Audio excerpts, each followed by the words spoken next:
that it's so should have a word that I'm thinking of other words that I think would fit for it, like a game of Right. balderdash of like, oh, that's misophonia. It's like I don't remember what that is, so this fits. I think that's when you can. I was just gonna say hear sounds, and that's, as far as I know, not a medical condition. Sadly, no. Oh boy. Word synesthesia. What's synesthesia? I think that's when you Synesthesia is can. where you mix senses. Yeah, Okay. Okay. So, like, you can, like, taste colors and, like, see sounds. yeah, Like, sounds have, Right. yeah. like, Like shapes and see colors to them. music. Yeah, Yeah. Synesthesia. Super cool. yeah, Yeah. So yeah. sick. I want it. How cool would that be? Wait, who If has it? Does you... someone here have it? No, I don't think so. No, but My if you friend Amelia get... has it. Really? Really? That's fun. If I can get, like, a certain level of high, I feel like I get access to it, but that also could just be being fucking high. Uh-huh. Uh, But it's great. Yeah, it just sounds so fascinating to me. Like I'm sure that See, there are things of like getting yelled at by your boss and seeing red. It's like, okay, maybe this wouldn't be great. yeah. But yeah, just like I don't know, some stuff like that just seems so neat. my friend Amelia can memorize text super easily because so like each letter corresponds with a color, but when they're like next to each other, the color changes. So each word has like a specific color that like Huh. she can remember essentially. So she can like read a passage and it all correlates to like this pattern of colors. So it helps her actually memorize text. That's It's crazy. wild. Your That's friends so need to cool. be studied. I know. You're And, nice uh, friends, not us. So Psych- wild. The psych major Don't- in me is like, Don't study us. That's a Don't study lifetime. us. I'm gonna make some tea. I'll be right back. Sounds good. Yum.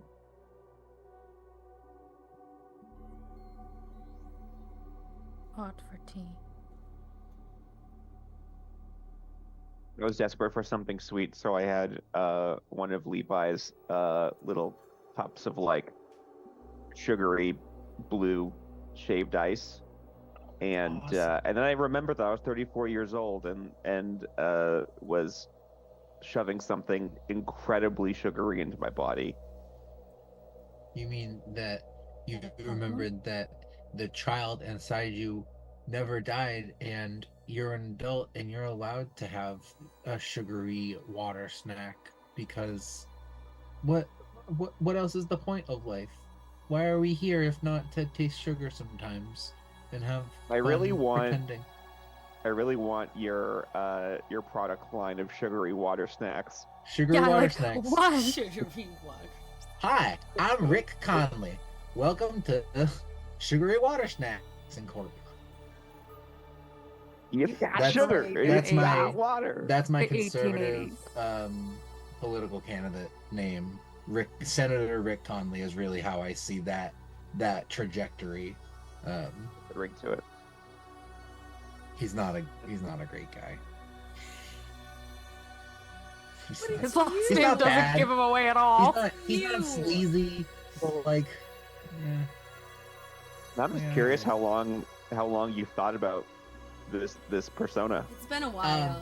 It's something that I had suggested a long time ago. And someone at work will still occasionally, like, I'll be like, hey, could you like place these orders for blah blah blah? And be like, sure thing, Senator. I'm like, yeah, Senator Rick Conley.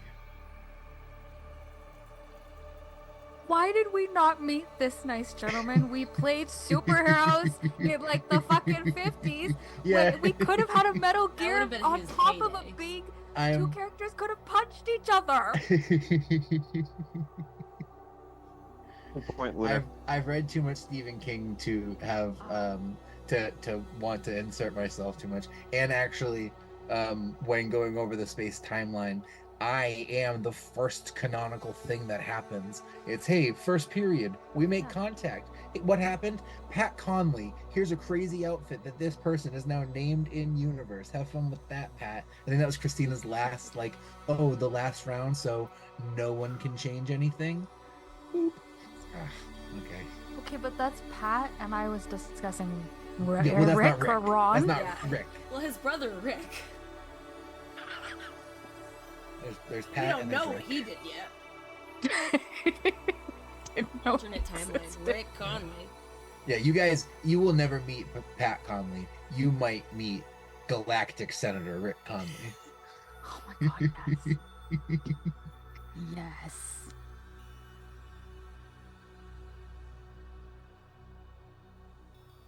Conley should be like the disgraced brother that Rick tries to hide from the public eye. Rick, excuse me, Senator, is it true your brother is Pat Conley? Next question. Fake news. Oh, man.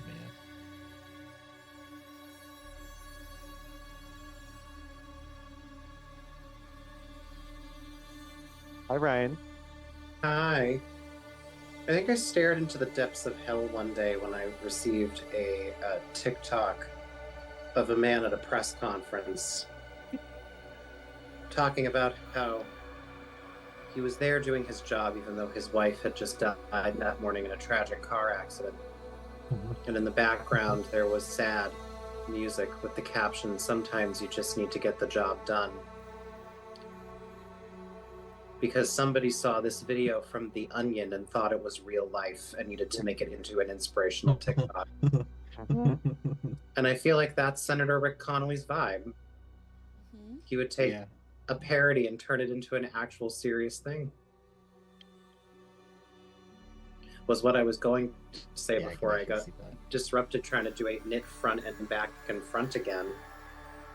Front and back and front. Okay, listen. I am sitting here trying to figure out how I'm gonna put 6 buttons on this button band because we're that close to being done.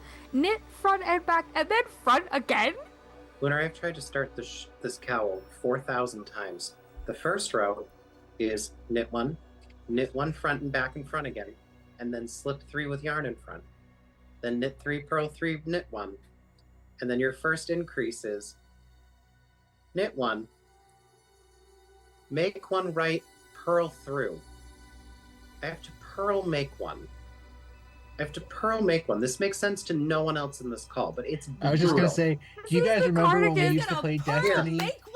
and we had to do raids and it would be like, This is. all right, is- gate one activated, Venus, who's in Venus, shoot Yeah. Templar 1, Templar Let left, me- all I'm right, sure- Templar clear, let me- goblins clear. Let me Listen, demonstrate. I'm sure this is the same shawl that you told me about last time, and I told you that it was like Stephen West or something that should be hung. It was Andrea Mowry. I actually Andrea have Mowry, I have yes. no problem with Stephen West patterns. I love Andrea Mowry stuff, and I love Andrea Mowry, but for some reason her patterns are like, it's super quick and simple. First, we're gonna cast on while hanging upside down from the Empire State Building. Then know. we're gonna Just- skydive while we knit in the back loop. But only in the back loop for 3 stitches. Like, I hope that this cowl will become something you knit over and over and over again. Now I want you to land on your feet. When they break in half, I want you to scream and then purl 3. but in the front loops. Like, But in what the front loops. That's how you get No! the tension just right, though. Right. But just for context, what I mean by this is when you knit, you typically just kind of put the thing through the thing. When you have Yeah. to purl, you have to go behind it and like twist it around. It's not fun. It's not good. Also, Anyway. Lunar, Why Stephen are West you is already increasing pretty hung, 3? probably. I Nice entrance, Ben. love Hi Ben. Her patterns, for this, she still needs to be hung. There is no reason for this at the beginning. Ease us into it. But Lunar, here's the worst part. That's the repeat increase. You do that the whole way through. I think she No you know way. the old your arms and your legs and then the horses go? That instead. That's better. That was one of the straightest things you've ever done, David. Oh yeah. No way. Sounds Oh. terrible. Christina, would you mind bringing my notebook from the table back here, please? Yeah, no problem. Listen. Everybody disregard the first 10 minutes of this recording, by the way. Well, because I just didn't Because- want to forget again. Hey, I appreciate it. so listen, while we now have Sean here, hello Sean, welcome back. We have a very important question for you, and by we I mean me, but it is very important to me. I maybe improv something that Suds did 3 sessions ago. I can't make it canon without I can't make it canon without your consent. Well, that's part about Sud is that he has a terrible memory. So there's a good chance that it's probably true. Wonderful. But what is it? I tried to roll an intimidation roll and I failed in a shocking twist. So the way I narrated it was, yes, coming out of a dark alleyway, and I was trying to do the thing where you walk intimidatingly out of the shadows and like. But to fail the intimidation roll, I had Sud on my head going.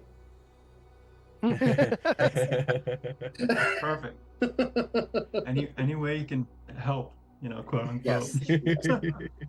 But I Was it canon that he also had the genital bouquet, or did we keep that just in a dream within a dream? I don't think anyone ever quite acquired the full bouquet, but there was some Okay. curiosity. And I think with that note, there probably is a little explaining to do.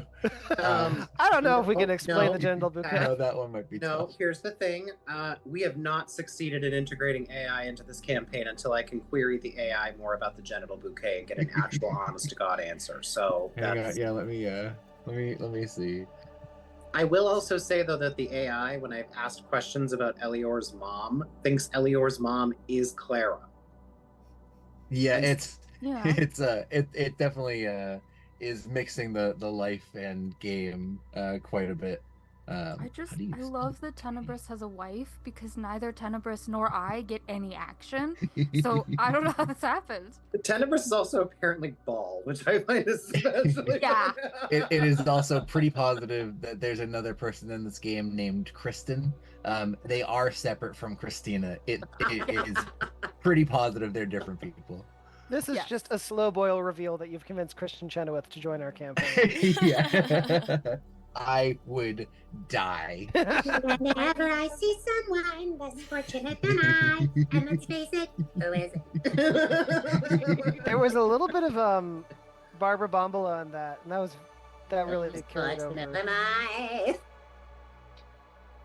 I would be horrified at whatever rendition of popular Barbara Bombola would try.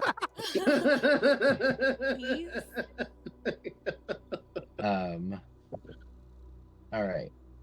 So, quick recap here. Aboard this space adventure. You all went to do some investigation on your first quest for the Ethereal Agency, choosing to follow your lead, find this gnome Dovig Reed Hollow. You went to a burlesque club where he was known to be a frequent attendee. After watching the crowd for a little bit, you honed in on a couple gnomes and felt pretty sure about one of them. Seduced him, brought him out into the alleyway, jumped him, and found out some real good information, some of which being that he was not Dovig Reed Hollow, the greasy gnome that you were looking for. He did give you a little information, though. He was gullible, believed that you were part of a pretty powerful investigatory, that's a word, group from the upper rings, and told you that there was another greasy gnome within the bar, his words, not yours, named Vicky Selstreet.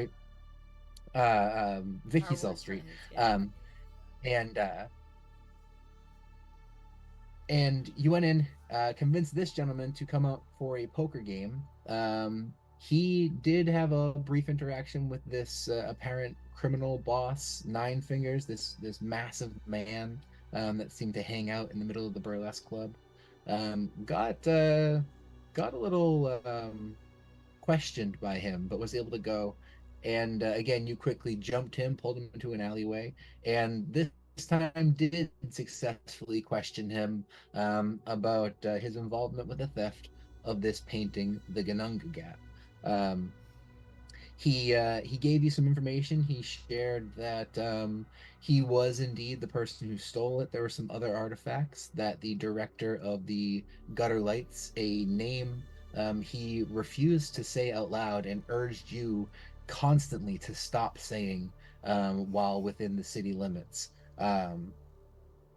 He said that he had no knowledge about who may have taken it from this antique shop. He sold it to them for $500 up front in a deal that he should get a decent portion, though I don't think he specified on the back end if this did indeed sell.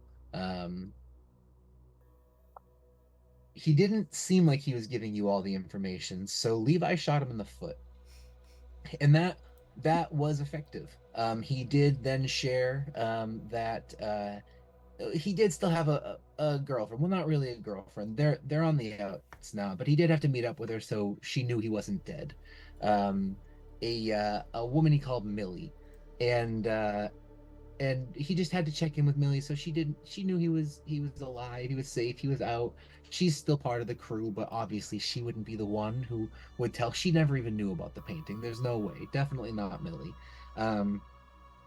The shot, however, did alert some of the police drones that were in the area, and soon enough you heard the clamor of some of the droid security closing in on the area to investigate the noise. During the encounter, Bjorn had noticed an interesting situation. Some rats that seemed way more intelligent than they should have been, communicating and using the environment to their benefit to kind of get around and hide. Making an offering via Tenebris tossing a mozzarella stick to them. When the police came, the rats beckoned the crew over, getting Bjorn's attention and informing them, having a conversation, saying that they were these a sort of colony of awoken rats that lived beneath the streets and the sewers of Redma, and due to your kindness and offering of cheese, they were willing to help you escape in a more secretive way.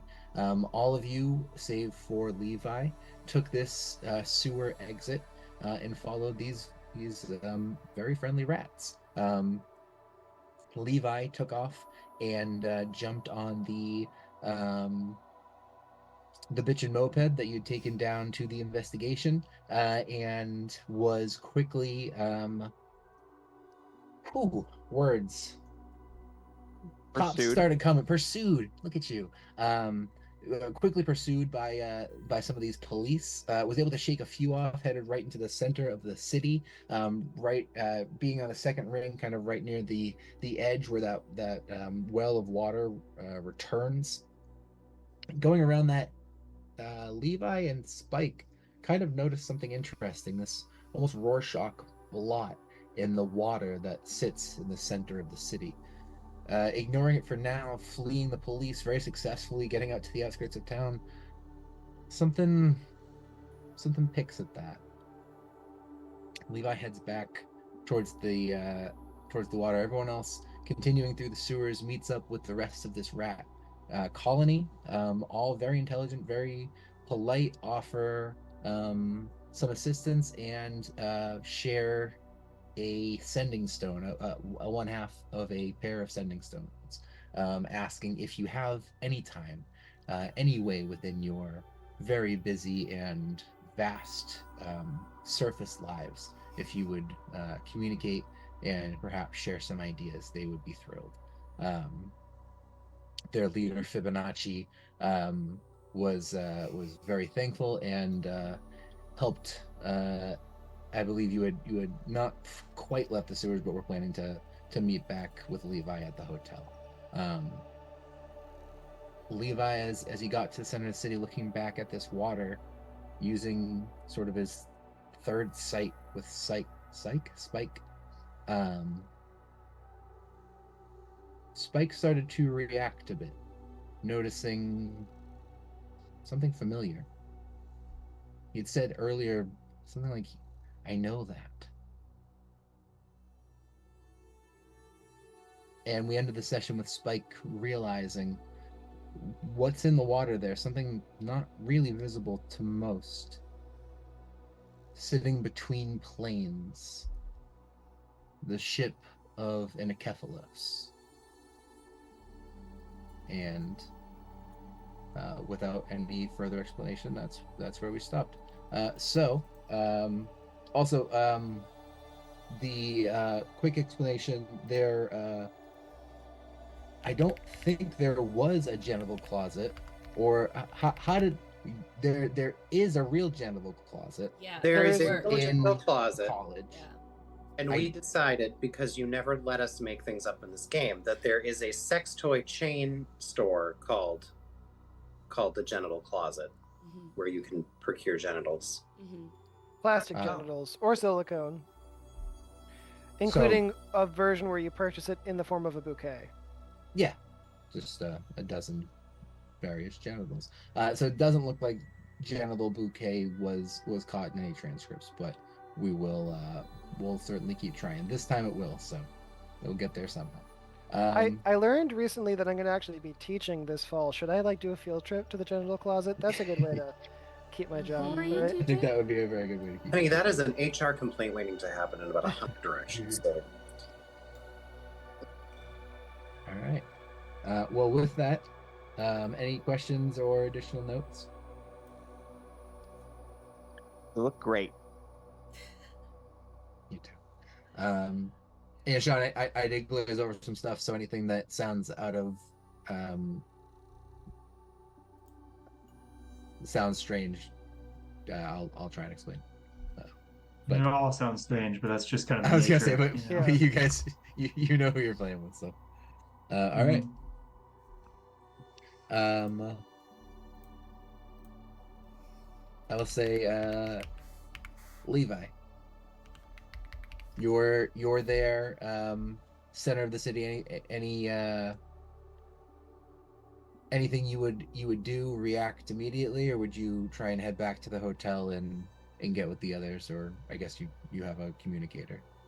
Yeah, it's a weird kind of, I don't want to call it a fight, but obviously we're at this stage now where Spike is, he's very weak. So, from Levi's kind of transformation up to this point, he's kind of more just been along for the ride. This is the first moment where Levi feels Spike's emotions are so strong that they briefly kind of regain, to some degree, control a little bit. Not in any sort of transformational sense, but Levi in all of this is trying to make sense of what is going on. Why is Spike reacting so severely to this? Mhm. And in his confusion, he doesn't even realize that his legs are slowly backpedaling. And what? Sorry, Sean just put art, and it's incredible. And Oh. I will look at that in a moment.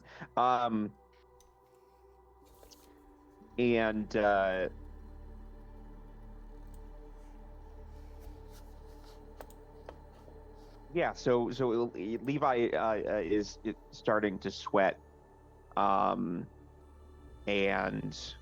I think without even realizing it, he calls anyone. He calls Tenebris.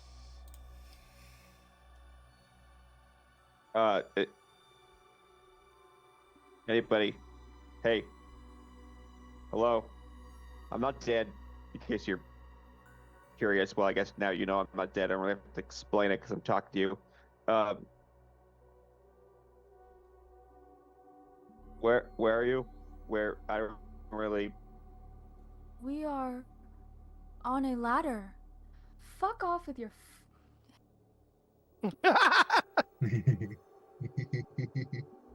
Excuse me. Pig, scream flute, or strange neighbor? Oh no, somebody's got a brand new car and a really, really small penis. Oh, okay. And they really need the entire, like, there are children in this neighborhood. We don't need to know that you have a tiny penis. Children. We really don't. And I have eggs that are going to go bad, so I need to stay here and not leave to go out on my balcony, because I could reach his car. Just freeze them.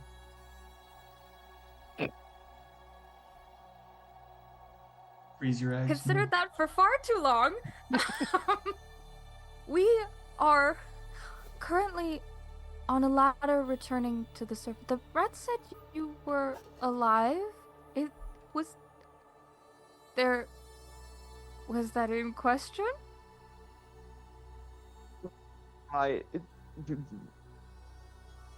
No, of course not. So hypothetically, if, say, I was lost, and potentially found something dangerous, like really dangerous. Not saying that it's actually happening, but I'm just curious. What what? He stops talking.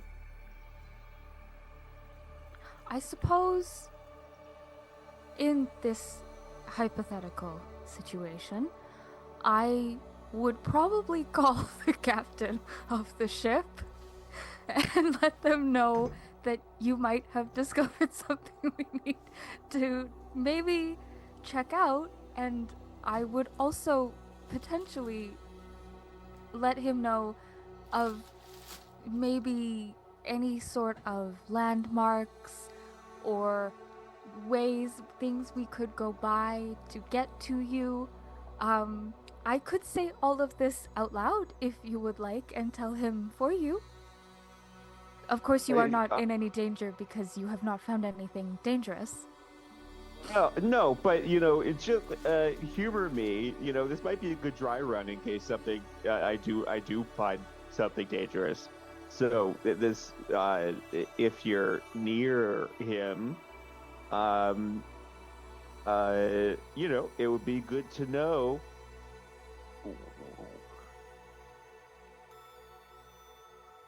Levi, Is I'm Eleanor going in to- earshot of any of what Tenebris is saying? Tenebris now out loud. Well, the comms are out loud, aren't they? Yeah, I just didn't know if you were saying this Microphone. near. Microphone. Yeah, I can't quite hear you. The Rob. comms, it's not like speaker. Like Okay. you can. Tenebris is speaking out loud to Yes. respond, but you're not hearing Levi on the other side. Only Tenebris is hearing that, unless Okay. you did party call, which you can do. Yeah, I'm wondering if Eleanor is hearing. I would call the captain and tell him. I imagine we're like actively going up this ladder, so you Yeah. are most likely above me, hearing me, and it's probably echoing because Tenebris would then next be asking, Levi, what are some notable locations around you? Is there like a certain store or maybe a nice park we could meet you at? Oh yeah. Stand by. I cannot. I am on a ladder. Fair. Good point. Pat, can I roll a perception check with disadvantage? Sure thing. Tenebris is nothing if not OSHA compliant. Sorry. No, Tenebris has already fought gravity and lost. Oh, true. I'm not trying this again. 11.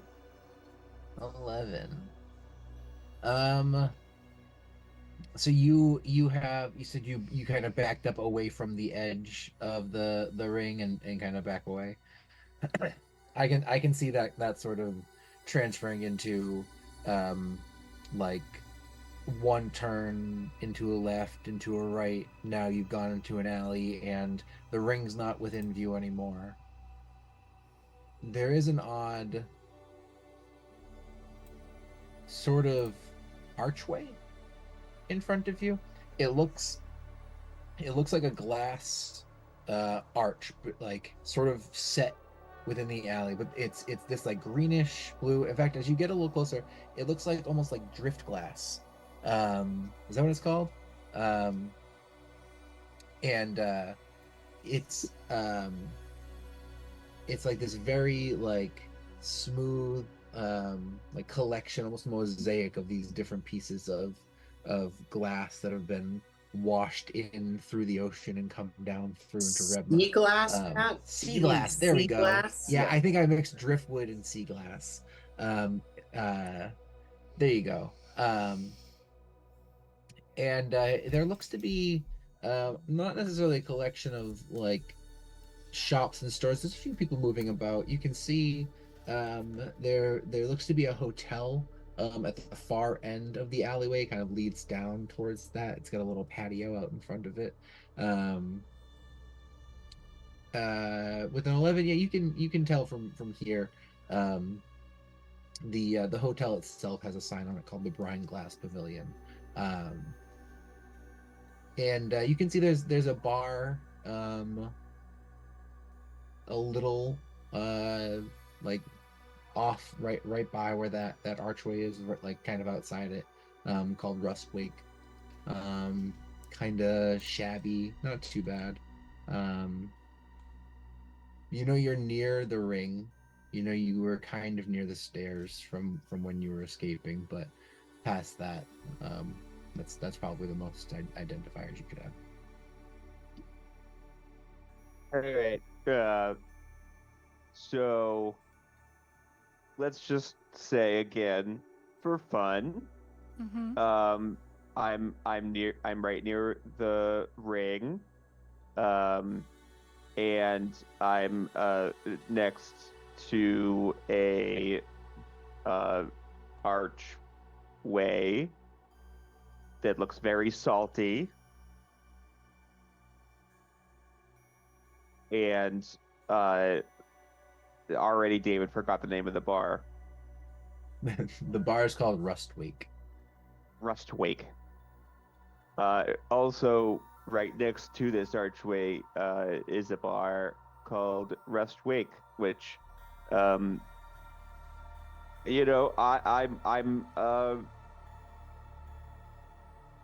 feeling a bit parched, so I'm gonna park my keister there, and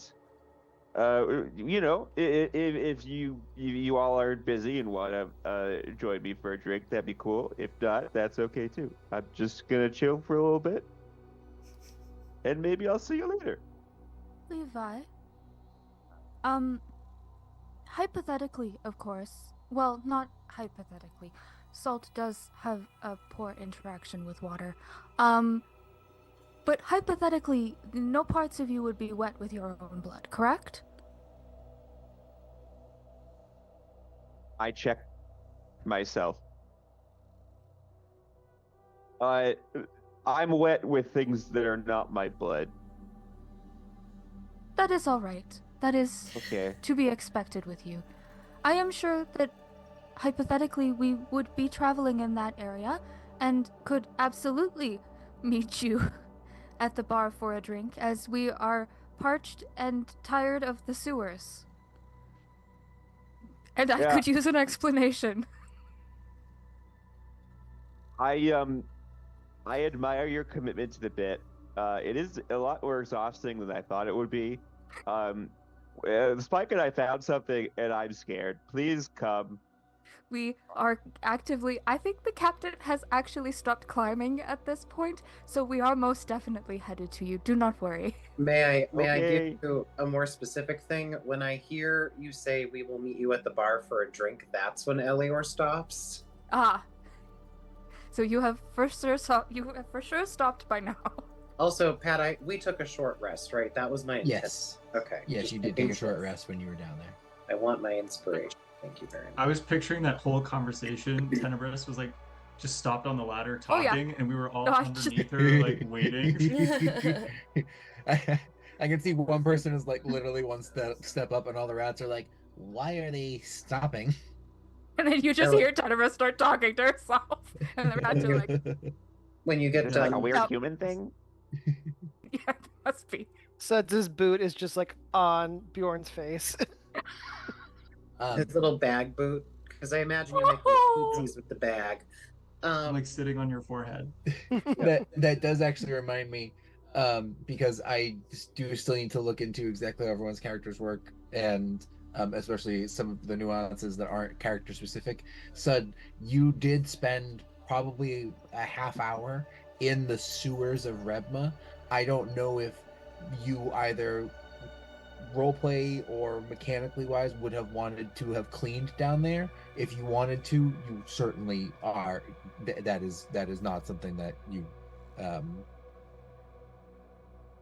So I in the hear too many words sewers. on No, that's okay. Go ahead. I think Sud would actually be more interested in like doing the analysis on the bioculture of within Okay. the sewer. Awesome. Yeah, so probably like studying, the mold and the fungus and like, because if you collect dust, it's going to be a lot of gross stuff too. It's good. Yeah. So it's not like pure dust. So he'd be studying like, the inhabitants of the walls. Awesome. All right. Yeah. Let me think on that a friend. little actually. Well, cool. All right. Yeah. I wanted to make sure I touched on that because I was like, literally said going into the sewer area. I should at least touch base with Sean about it. All right. Yeah. So That's you fine. guys are you continue your trek out up the ladder. Yeah. When we get to the top of the ladder and we're all gathered, Elior is going to look at Tenebris and say, Tenebris has already like got this look on their face as they come up, and they're like, "Okay, so I have to explain this to the captain, but I don't know what I'm fucking explaining to the captain, Yeah, and this is I gonna think- be fine." I think the two of us are looking at each other in exactly the same way, but for very different reasons. So Elior will go first and go, I do not want to go to any more bars. And then you see him go, I understand that. However, Levi has found something and is scared, and I did not realize that that was an emotion that he had access to. Oh, I can confirm. Levi feels scared all the time. We should. And then you see Elior stop himself and be like, "Oh gods, That it's is that icky feeling interesting. again." To know. We will there. So we are going, as you heard, to go look for the Rustwake. There is a salty archway on the way, and I'm sure by a bar there will be other shops. We might find you something before we go into the bar, maybe. But we You will see meet him. Elior start to massage his temples and turn to Bjorn and go, "Please tell me the salty archway is not a euphemism." I mean, it could be, but I don't think in this planet that's the parlance they're using. That's right. They use the genital closet. I've learned so much in my short time. I really didn't want to tell you about it, but you kept pushing with this bouquet where I got it, so. It is a lovely bouquet. Do they do boutonnieres as well? Oh, yeah. Fascinating. Okay, we'll go to the. They call them boutonnieres. Elior's gonna go, which way is the bar? I'm concerned for my boyfriend. Can we go find him? Let us go find your boyfriend. Please do not tell him that I said that he is scared. That is not kind and not right. He is no feelings. No, nobody has any feelings. Everyone is feeling less. Tenebris just puts her hand on Elior's head and just says, "Captain, it is all right. You are allowed to make mistakes. You are stressed. I will not tell Levi you have said anything. Now come. This should be the last thing we do today." I like to think in my very like cinematographic mind, because this is how I think of this. You all start walking away, and Elior's in the back, and just is having this moment of realization, and looks up and starts running back to you all. Do you know what I'm trying to say? Like you all move ahead as he's having a big epiphany, and he's like, "This is what stress feels like," and he starts running after you all. Sucks. You deal with sometime. Oh, sweet friend. All right, as you guys head out to locate him, go ahead. I'll say, do you how do you try to find this bar? What's your tactic here? Where have the rats allowed So us? realistically, if you consider you were on a ring, you went to the burlesque club around the 5 to 6 o'clock area. The rats have brought you out to around the 3 o'clock. We are on the same ring still? Same ring. So there are assumedly people around? This is They brought you out into a similar alley situation that you guys had come out of. That you guys had entered in. That they kind of brought it to a spot where it wouldn't be too conspicuous for a bunch of people to just climb out of a sewer. They are very smart. I missed a joke earlier when you said they've awakened, and I'd be like, Pat, it is 2025. We do not speak to woke rats. The rats, they're getting Even all the woke. rats are woke. It's the woke They're mind making the rat frogs virus. gay. I love that so much. Ugh, I wish the rats were gay. Anyway, moving on. I'm sure they are. They've They awoken. might be. One Yeah. second, let me Google some stuff. Well. Not like porn, just like science. So how are you guys trying to find this bar? What do we go. have to roll to find the bar? Yeah, I'm gonna Roll for roll bar. to find people to Yeah, ask. I mean just in general, we can figure out what that works out in mechanics. But yeah, so you're gonna ask for directions or see if anyone knows it. Okay, go ahead and make a survival check with charisma base. Did Levi say anything about the location of this bar? Yeah, he He did said- say it was near near the inner ring. He was kind of close to, and he gave some information about the hotel that was right by it. I'll say with that you could probably even take advantage with the additional information that Levi gave. I rolled survival with charisma and got a 21. I got a 19. I'm not doing the math on the second one. It's a 12. All right. It can't be better. I got a 7. Sorry, I I was too hold busy with Sud rats. up, and we I'll find take it the from here, scent. guys. Yeah, I think there's not a bad perception of droids in the city, but you might not be taken super seriously at this point, son. But you do Elior and Tenebris, you're both able to kind of narrow down a place. So realistically, going on the clock again would be close to that like 1 o'clock area that you'd be heading for, closer into the center of the ring. And yeah, they both kind of mentioned that it's fairly easy to spot that archway once you get into the alleyway. You're able to make your way. I'll say Levi getting into the bar as you head in there and let the party know. Sorry. It's definitely kind of a more of just a kind of dive drinking place instead of something where you'd get any real food or any kind of inn atmosphere. There's a few people in here, not super crowded. It has that scent of like probably spilled alcohol, a little stale. People have definitely been smoking in here for a decade or four. But it seems there's a strangely positive vibe in here. Like the folks that come here daily, and they come here daily, are happy about it. They're all friends. It's where it's a Cheers style almost of like they're all friendly here, but maybe not as cozy as Cheers. But that's the vibe you get. Gemini. That's the case. What's as I enter, are people looking at me? I will say not at once, but everybody in the bar will take a glance at who just walked in to see if it's someone they know. Like there's not like a everyone kind of stares and watches you, but everyone will kind of like, oh, no, and they'll go back to their drink. Pretty mixed crowd.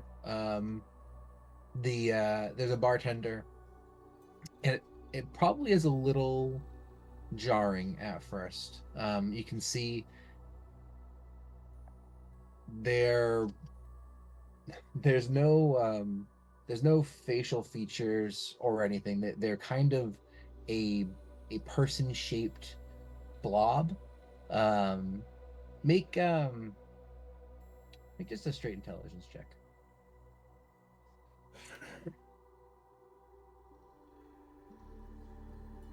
Three. I'd say it's possible you've not realized you've crossed paths with one of these in port or something, but it's possible you've never encountered one of this species before.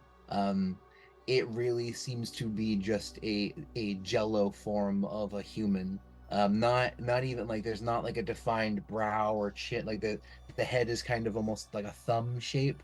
Hands seem to be more mittens. You can see they're holding a glass and rubbing down with a towel. And there's no defined fingers or anything. They are wearing a shirt, kind of a loose shirt. You assume pants you can't see under that area, but yeah, there's no other kind of there's a bluish tint to them. But past that, you can almost see through. You can tell. You can see some of the bottles behind the bar, like through their head.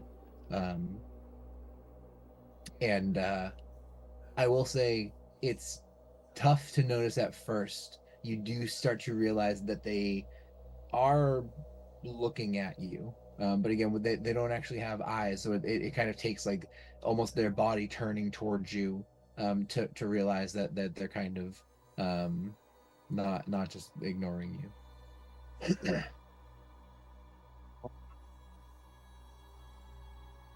Just so I am not conspicuous, I'll walk up to the countertop and try and be normal. But if anyone were to look more than a second into it, he's not very good covering it.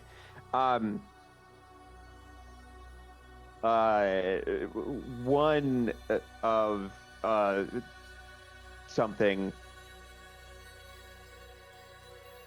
please.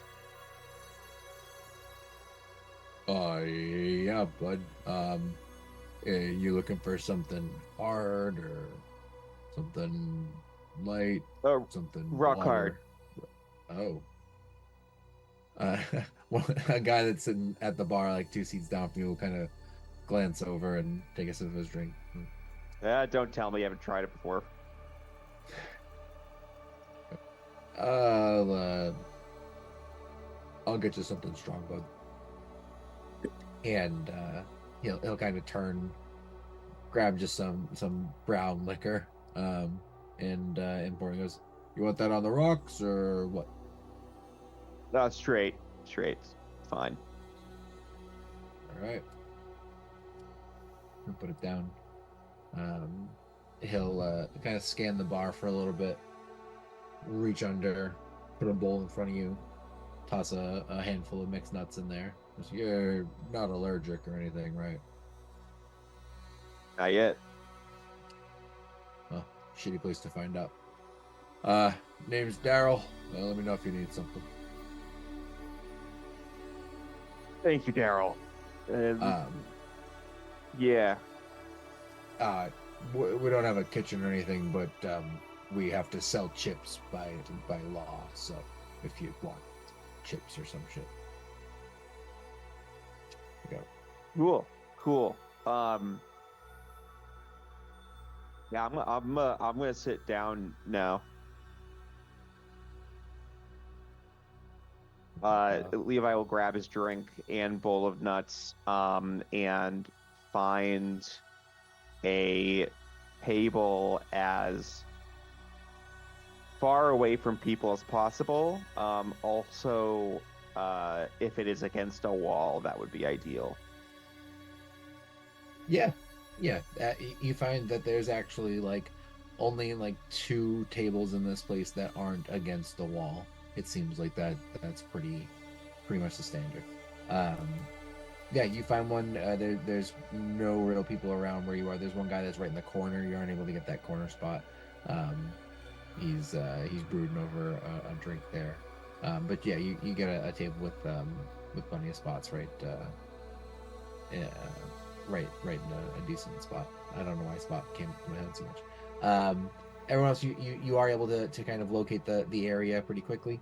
Heading in, you see this alley, the sea glass archway, and this bar, Russ Wake. Tenebris smells the sea glass.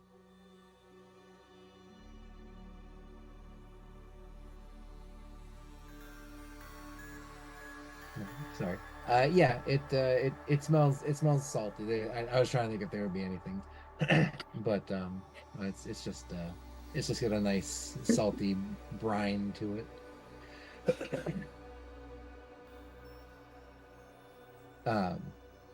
Heading in, you all get that same sort of cast of characters all glancing one by one at you.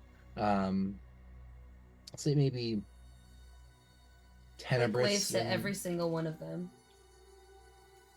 Most will kind of glance away, but there is an older gentleman that's sitting near the corner of the bar, the far right corner, that he gets a smile on his face and he'll kind of give a wave, kind of chuckles a little.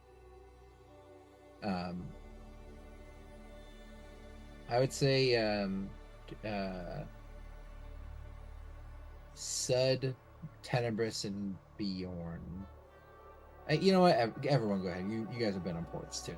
It's possible. Everyone go ahead and make a just make a straight intelligence check.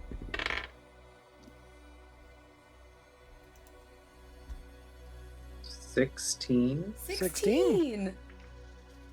2 spooky. Wow. Combo breaker.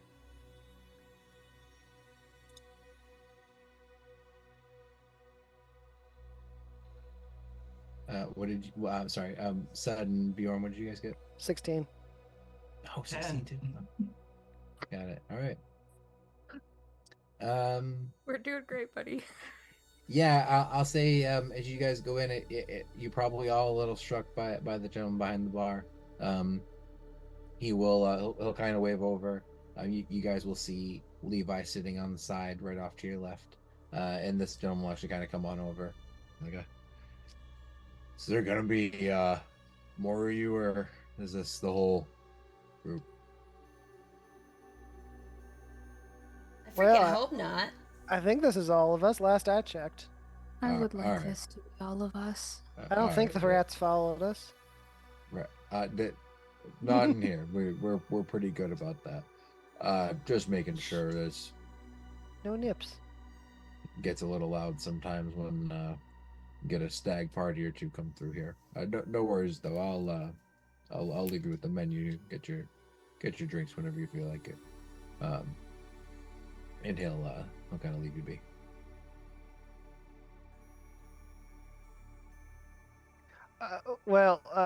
Levi, you look okay, but we heard that you made a clever and strategic decision to retreat to this point out of an act of bravery. Bravely ran away, away, away,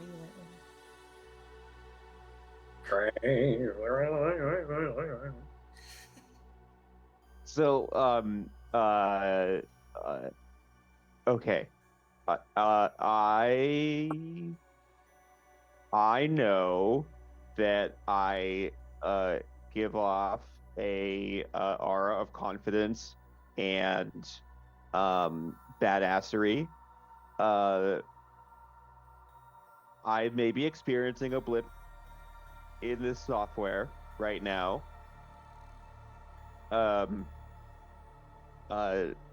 Spike might be better explaining what we saw. Let us know however you're comfortable, honey. Levi will close his eyes, and his eye will his third eye will start to dart around. It also to indicate that that he is scared, but Levi is letting Spike speak through his voice.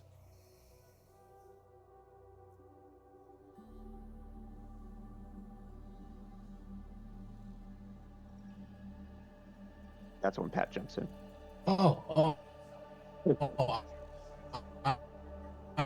Your mic is freaking out right now. Oh, sorry. Wait, chill. I It's thought you were on. gonna... It's just. I think that was the first audio recording of what it feels like to have a panic attack. Is that what Spike Close. sounds like? It's Can very I say something that is unbelievably depressing? What just happened is what the TV was like the entire week we were at the beach. Oh Yeah. no. Boy. The fucking TV was against you too? Yeah. The moment I knew we were in for a hell of a time was when I realized that I was sitting in a room with a hunter green carpet encrusted with God knows what, popcorn ceilings, wood paneling, deer antlers, a boarded up fireplace, my mother, and a TV that did that the entire time. Because she had to watch the weather. All we get is ABC.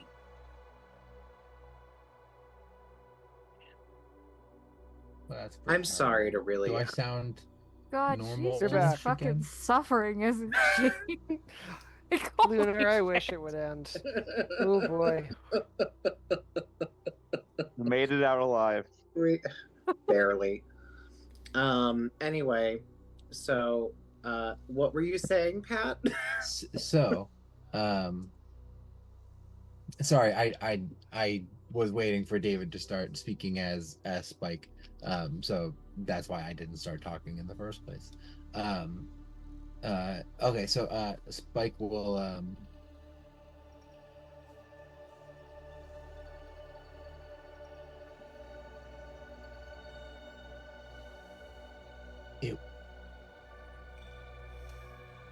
there's a Kephalos here. Do you know what that is? Hell Do you yeah, I know- know what that is. That's big Be- trouble. Sorry, go ahead. It's big trouble.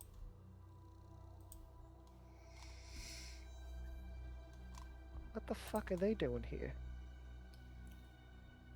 You've mentioned them in Buffaloes. passing, but I don't think I know much about them. Pirate Bay. Oh, no, I knew that much.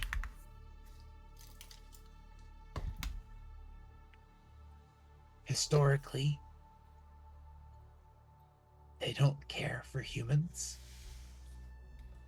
or symbioses. Oh. I'm sorry, Spike, that must be difficult.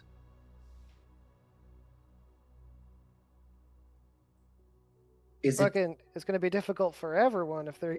What do you mean they're here? Like, there's an agent of them here? What did you see? A ship under the water. A fucking ship? A ship. Is this normal? Do they normally do that? I don't know what we're talking about. Pat, what? Well, go ahead. Yeah, so Bjorn has heard of them. Can I first roll to see what Tenebris would even know about them? Because I would say everyone go ahead and make a history check. You will have slightly different DCs based on your backgrounds, but go ahead. I better, because I got a 16, and I already implied that I don't know anything. And I got a 14, and they want me dead. So. yeah, well, I got a 15, and I don't know. I don't have any mozzarella sticks anymore. So it says a 17 for history. I actually love the idea that I did work with them, and I learned less than like Elier learned in one book that he's read and half forgotten. And I will say, Levi, you don't have to roll. You know quite a bit about them. Yeah. Okay. With that, while I will tell all of you all of this, I will say, Elior, yeah, this really. In fact, I'll go like this. All of you have heard of the Akephalos. They are the emergent pirates of space.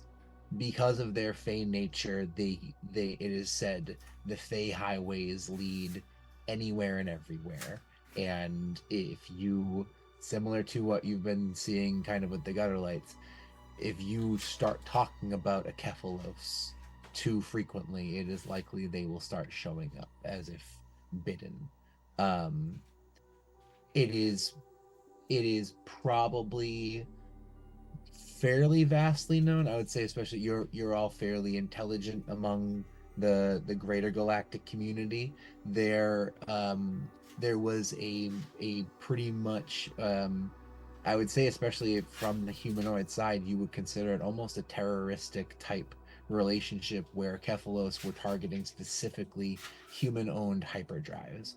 They believe that humans should not have access to hyperspace, and for a bit in your humanoid history, it was a possibility you were not going to have access to space because of a Kephalos. Past that, I would say Elior, Click, you probably don't know much more than that. They are said to be scary. Not like you wouldn't dress up like a pirate for Halloween. You wouldn't or I guess you would dress up like a pirate for Halloween. You wouldn't dress up like an Akephalos. But there's not a ton of information of what they were really, how they acted. Just these kind of fey boogeymen. I would say Sud and Tenebris. You guys probably have had a bit more understanding. They definitely more of that maybe reasoning of like, okay, yeah, it wasn't great that they targeted human hyperdrives and some of this, like the strandings in space are some of the biggest stories. But there were definitely some thousand millennia of history and accords that you probably have a bit of a better understanding of. Like, humans just started to walk on over that, and it was seen as kind of like a swatting a fly more than anything else. Thank you so much.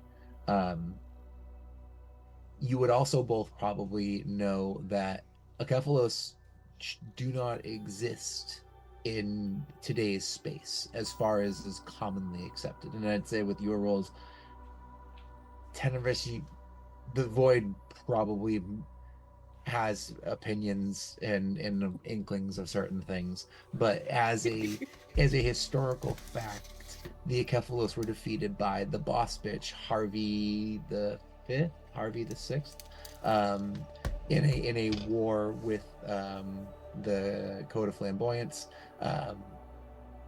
and as part of that, symbioses were actually made extinct across the galaxy as well. The Code of Flamboyance use these symbioses. They have an ability to detect Akephalos. The way that they operate through space is somehow detectable by symbioses, and this fight both sort of caused the end of these symbioses and the end of the Acephalos, as far as everyone understands. Bjorn and Levi, you know that neither of those things are true. The Acephalos survived, not in great numbers. They absolutely were. It was a very destructive battle on both ends. It almost destroyed the moon of Cheese, where the code makes their base. But both the Acephalos, their main factions and their power structure, were able to escape and hide off deep in the Feywild, but also very small numbers of symbioses survived. Levi, you know that because Spike is one of them. And I'm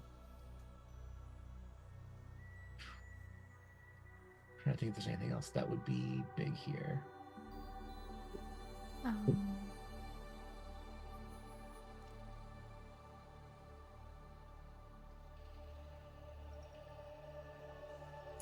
I would say the last thing that Levi and Bjorn would probably know is Acephalos. They weren't just like they were pirates, but they had this goal. They had a patron that they were trying to summon, this god Miros, who is also among all these people said to have been destroyed and snuffed out among the divine silence, and since then has not been heard of. But everything seems to have these inklings of bits and pieces popping up, and there have been little notes of Miros being summoned and burning up randomly. I would say between all of you, that's kind of the information you would have. One. Miros. Two, when we first went through the Feywild, I have a note here that says Acephalos reports to the Winter Court. So we would all know that they are of that side of the Fey. And not just in general. Ben, if you were trying to say something, you were muted. Really? Yeah. There you are. Am I audible now? Yeah. Everyone's having tech problems tonight. Jeez. That would make sense because I remember Bjorn was specifically concerned in the early sessions that we'd run into Acephalos in the Winter Court. So maybe everyone else thought Bjorn meant like something else, or that he was referring to, don't know, just like crazy talk. I just thought you were crazy. Now I know you are. I was gonna say, I mean, it was not wrong. But we all are, so. Mm-hmm. We all float down here. No. No, we don't. How much of this gets shared with the table? I would share all of what I know, save for the Void's opinions. And I can hear it just grimacing that I'm not sharing those, and I am smirking as I'm not sharing them. I probably disclosed everything I know. I don't know anything. But wait, so people think that they're gone, but they're not gone? Oh, hell no. Well, they cannot be gone if they are here. Look, there's plenty of shell corporations and organizations that lead back to them. They're not always obvious. I was just, well, lucky or unlucky to get to do some direct dealings with them at one point. I was just as surprised as the rest of y'all were to an extent. But no, they're very real. I don't doubt that they're real. It's just odd that they would be real and also not real. So you A lot of Deal people with prefer them- to have people believe that they're not real, especially if they are scary people. No? It's a big galaxy too. You can be Tenebris unreal to many. pauses and out loud says, I wonder if the void is scary. Seems pretty fucking scary. Bjorn, what have you heard? Acephalos sounds large. Oh, I just had a bad dealing with a couple of their agents. I don't know much more than that. But I got the sense they're very well resourced from the little peek I got. How did you know they were Acephalos? I feel like they wouldn't maybe like advertise that. Well, more of an inkling than anything else. But the things I saw going on, the technology they were using. But this is like solidifying a very minor part of Bjorn's backstory, so feel free to tell me I'm going No, too far you're- down a rabbit hole. You are absolutely cool. I was on a job investigating some ruins, some artifacts. The payoff was stupid huge. Was going to help me deal with a couple of debts that I owed and a couple of things I was interested in buying. And the ability they had to investigate those ruins, that's not humanoid. That's not normal civilization. It went beyond what I'd seen before. So I put two and two together pretty quickly. Kind of probably would be best if I didn't have to start shooting at them at some point, but So you're friends with them then? certain members of their collective would probably love to see my head on a pike or other parts of my anatomy. Cool. Cool. Pat, do they have a emblem, sigil? Mike, You guys speak louder through Mama's mic, or you gotta unmute yours. No, not anything. Anything of note. Is this something we should maybe let Zeal talk know about? Should we leave it? Are there other cities under the sea, or is it their technology that has allowed this? In which case, maybe leave it and not drown multiple people. I don't really know. We're gonna call up Ziltok. It's a good question, but we're gonna call up Ziltok and say, "Hey, those mythical pirates that you don't think actually exist, they do exist, and they flew a ship into an underwater city." I just don't know how Listen. we get that going.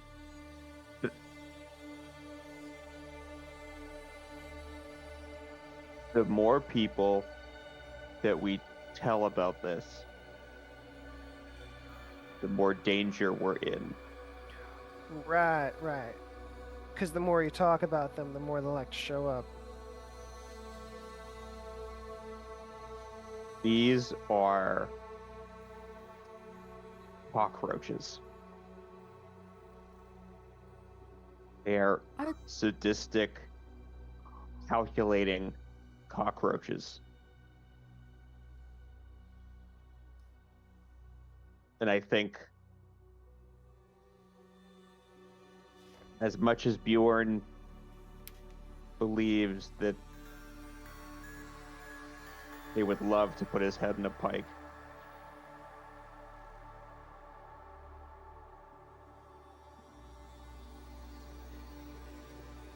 my friend is probably, as far as they're probably concerned, enemy number one. Shit. Yeah, that's true. all right.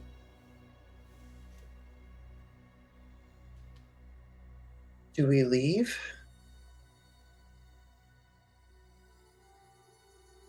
the planet. I mean, I wouldn't want to stop the case, but do we leave? Well, cat question. Last session, when you said something along the lines of like, "I know you," or "You look familiar," was that Spike talking? Okay. Yeah. Okay, good to know.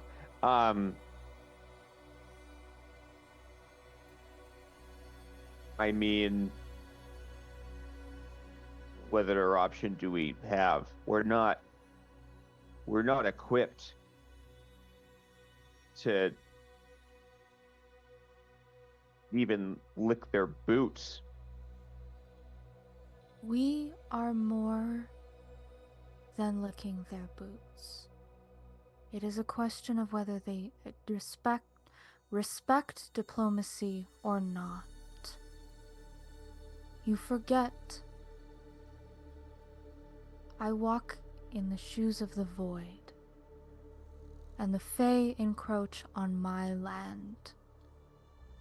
If we wanted to speak to them, they answer to the Winter Court, and we might use that to our advantage, depending on whether they respect diplomacy or not. I kind of But feel like they probably won't. I don't know, maybe that's just me. Either way, I do not think we are equipped to face them, but if push comes to shove, you all do have an out. Personally, I don't want to put anyone at risk, but I'd love to shove that in their face. My bet, if I was to put two and two together, maybe they're here for this mysterious painting that we're looking for too. Oh, yeah. Think about what would happen if we beat them to it. They would kill the shit out of us. No. Well, we would get away. Oh, Well, that answer. Ken, Go ahead. is there anybody within the Winter Court that may have some knowledge that we could use? I mean, hypothetically, if they do have to answer to the Winter Court, then there must be some leverage there.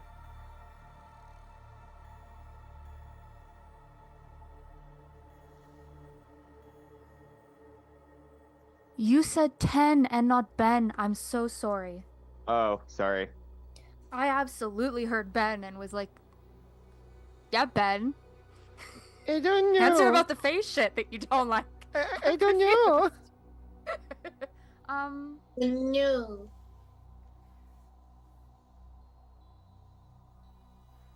So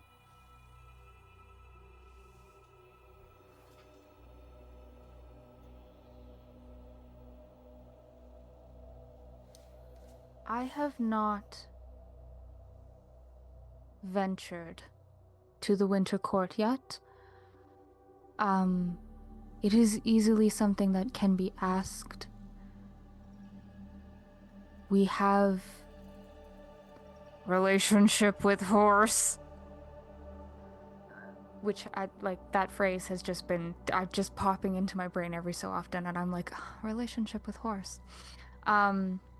We do have Glessner we could ask, as he spent time there, but I am not friendly with them yet, and do not anticipate being more than diplomatic. But if it would be in our best interest, I think we should go talk to Glessner first to see what direction we should go, and then I guess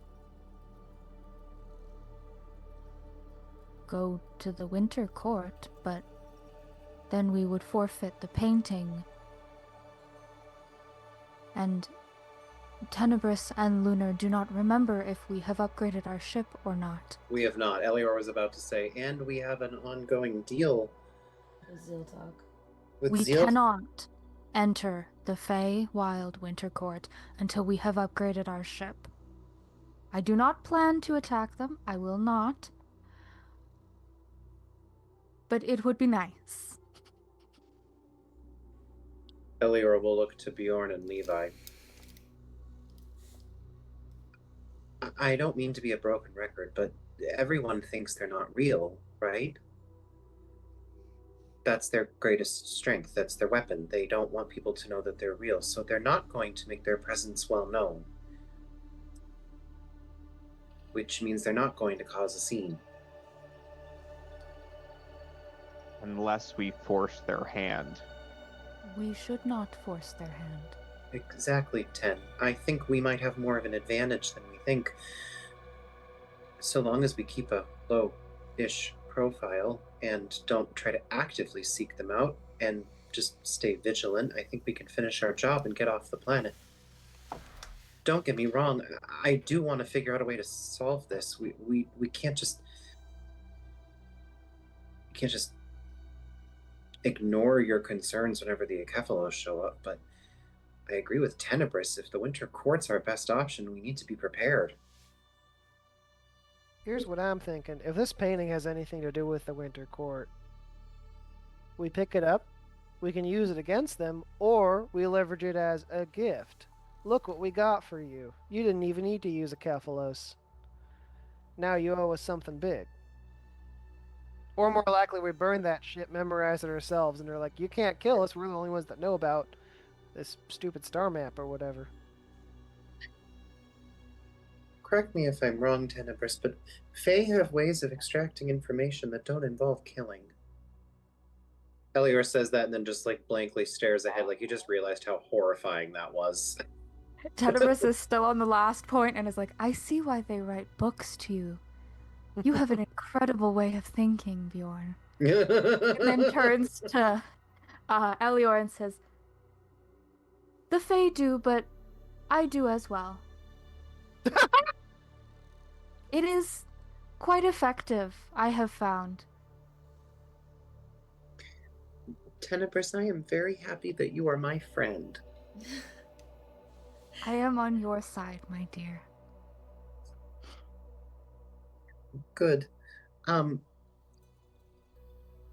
think we proceed, but it's not fair for me to make that decision on my own, so what do other people think? Aye, aye, Captain. Yeah, let's go for it. Okay. I have one request. Can we please go back to our hotel room? I really would like to go back to our hotel room.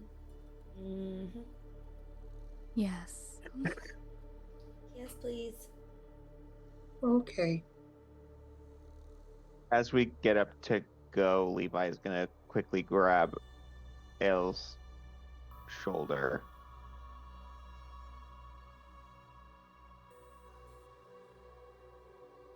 If I see one, I have to kill it.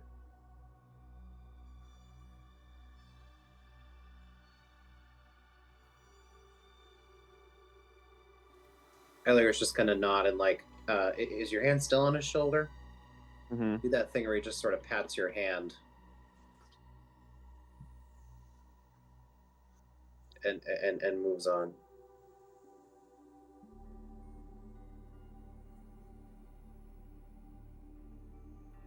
Because apparently I'm a no homo dude, bro. I was gonna say a grandma, but sure.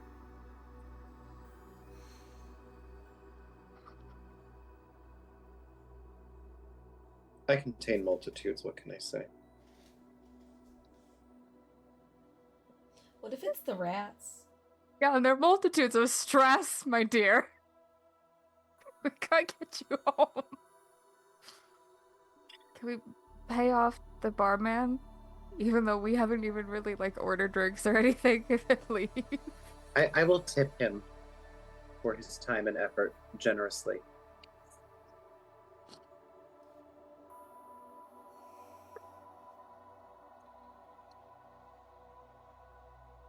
Right, you guys head back to the hotel.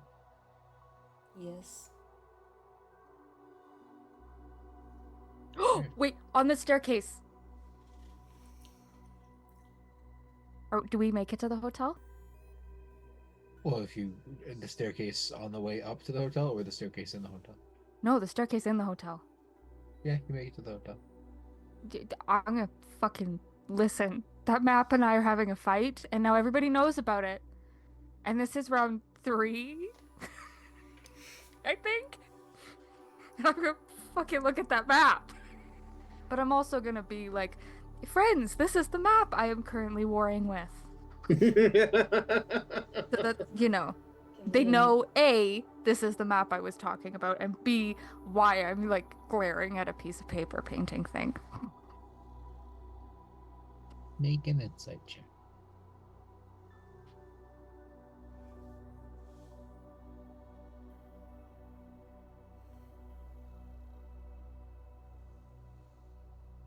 $15.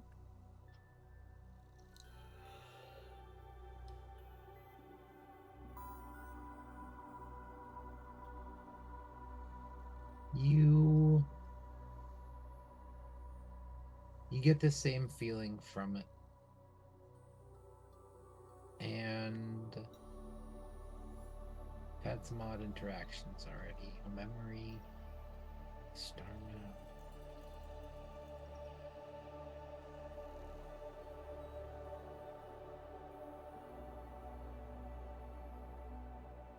It's tough to really gather anything right now. And then the faintest flash. You see for the briefest moment this massive creature holding it seems to be some sort of staff. It looks to be the thickness of a young tree. Hand over hand, there must be 6, 7, 8 of them, all stirring something immense, and it's gone.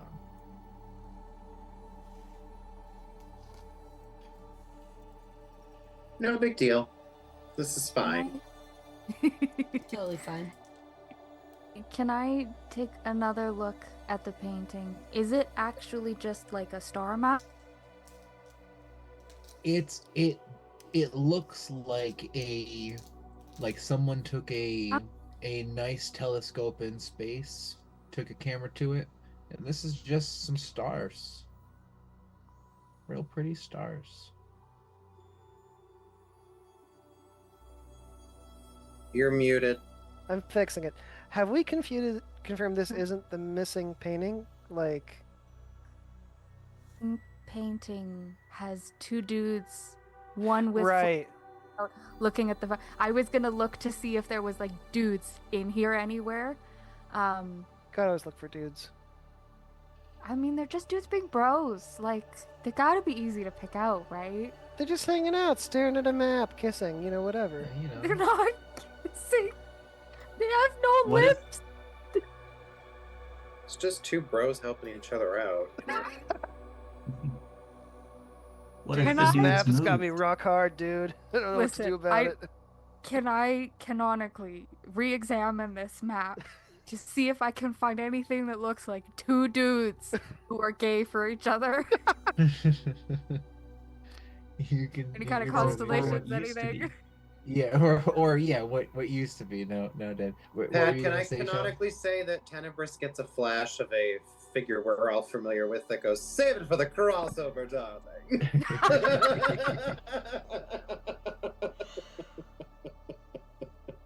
I'm just kidding. Go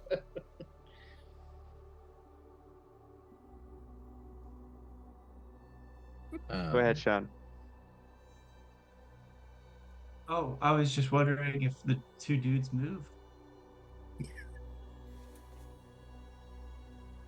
Like, I know of some paintings in which people can move in.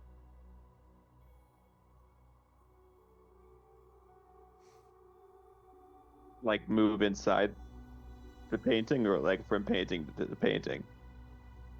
Yeah, maybe it was just like, I don't know, some visual effect, but yeah, I mean, sometimes paintings are different on different days.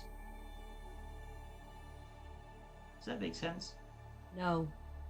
You know, weirdly enough, it kind of does. No. In a museum, there's a room designated to paintings when they're not hanging up. And it's completely dark in there so that the light doesn't distort the paintings. So I'm just, some paintings are different depending on the day. And that could be, I don't know, like two dudes leaving a painting. Sud, are you implying that this painting once had two dudes in it and they left? I'm just thinking hypothetically, Pat, does this painting, other than the two dudes, look similar to what was described to us at this antique store? I would say there definitely seems to be an interesting map of stars here, but I would say it doesn't quite seem the absence of the campfire is probably a bit more than the subjects themselves leaving, but that sort of painting is certainly possible. It might not be this painting, but I'm curious if maybe this painting's related to the other one. Related? I am going to come back at midnight and see if this painting has changed.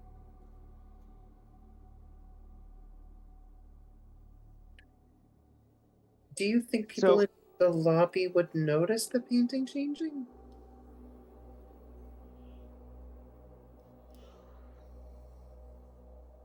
I mean, it's a moving painting, right? So, yes. I'm not saying that it's a moving painting, I'm just, paintings exist that move,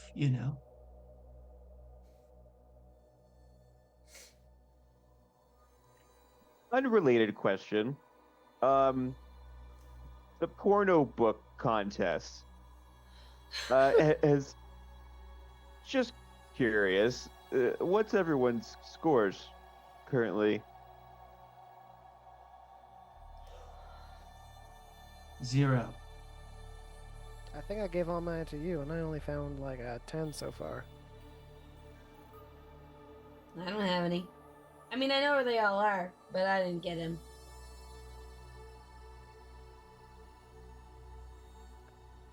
I was leaving them for you, big Nice. shot.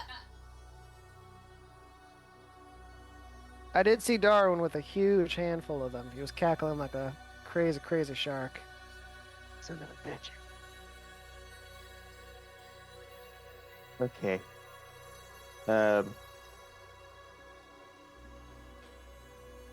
If I am the winner, No. Captain, I know we have important things to do. I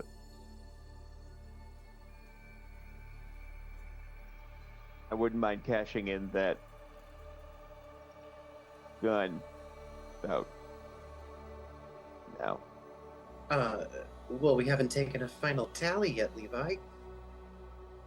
I won't be able to know if you've won until I see how many people found the books. Yeah, Levi, have some integrity about the porn contest. Right. But maybe we can revisit Pat out of character. Is it daytime still? In my brain, it's night. It's nighttime. Okay. I would love to return to that after we get some time to rest, because I think rest is. There are so many people on motorcycles right now who are just whipping through neighborhoods, and I don't know how many more dicks I want to hear this week. Brum, brum, brum. no offense to people on motorcycles. No offense to people on motorcycles. Your penises are small. Well, that's assuming that everybody who drives. Not as small as the gentleman driving the car that is in the Mhm. 1000 parking lot. Hmm. He has the smallest penis. Yeah, we're on Alma Lane. Ain't no motorcycles or anybody driving around here. Well, There might be a bicycle or a coyote. Anyway, Any bicycles with like the Pokemon card and the spokes that makes the Almost definitely. noise? Ooh, yeah. those were the days. Elior was trying to say, I think that sounds like a wonderful conversation to have after we've all had a chance to rest, because crews need to rest because it helps with their energy levels. And Elior's just going to start making his way up to the elevator. alright.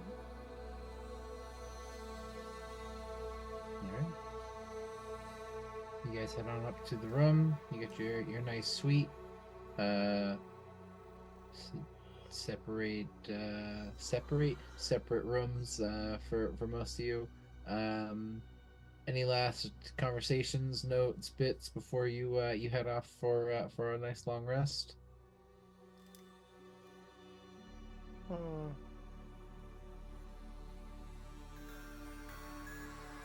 I can't think of anything. All right, cool. You have a fairly uneventful night. The hotel doesn't do a wake up call necessarily, but there probably is a cart of some coffee and local paper outside your room when you wake. And if it's all right with everyone, I need to run to the bathroom very quickly. If we could take a 2-minute break. You have to hold it. All right. Don't poop. Okay, well, I'm going to pee, so while Pat holds it, get absolutely bonged on, dude. Yeah, With love. I know.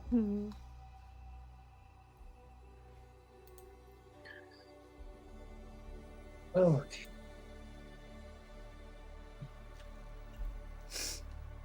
I will be right back. Myself. Or tea. Yeah. I'm not lasting I'll long do tonight. that too. I didn't take my meds today.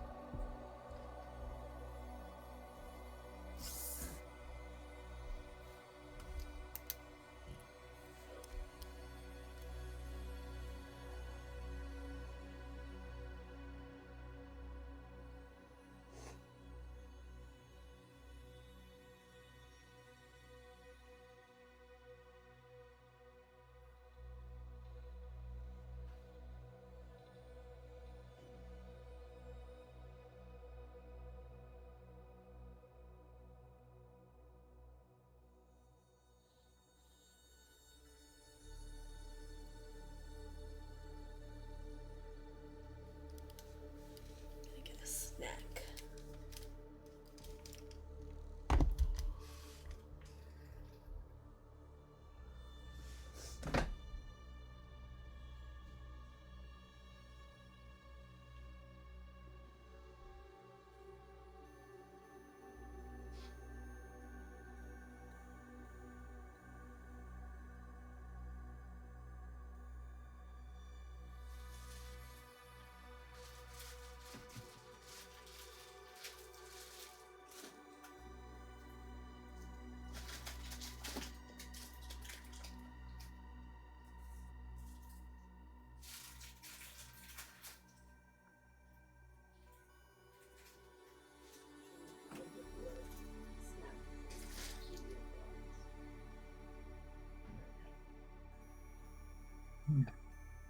Hello, friend.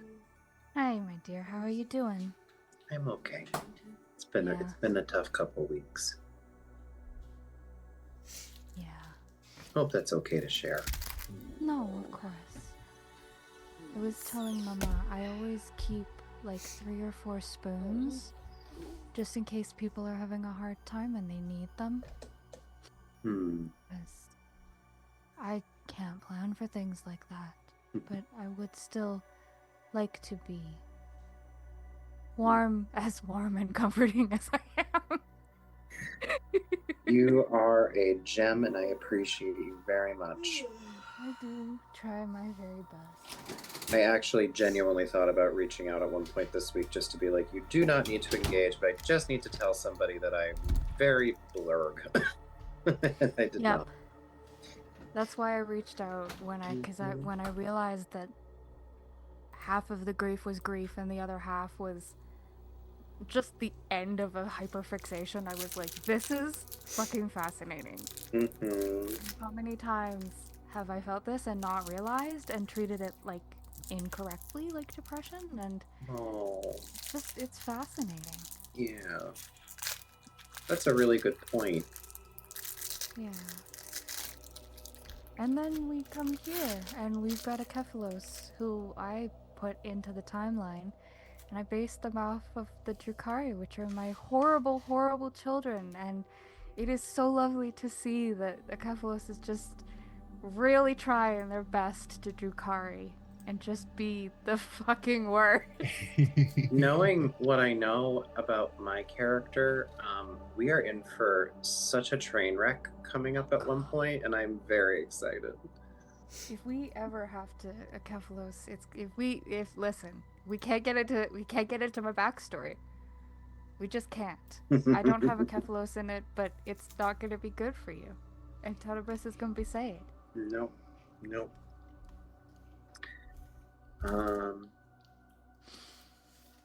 I finally got my cross-stitch needle after waiting a whole week for it because mine broke. So look, it's trees. Yay! Wait a minute. I made a happy little tree. Right?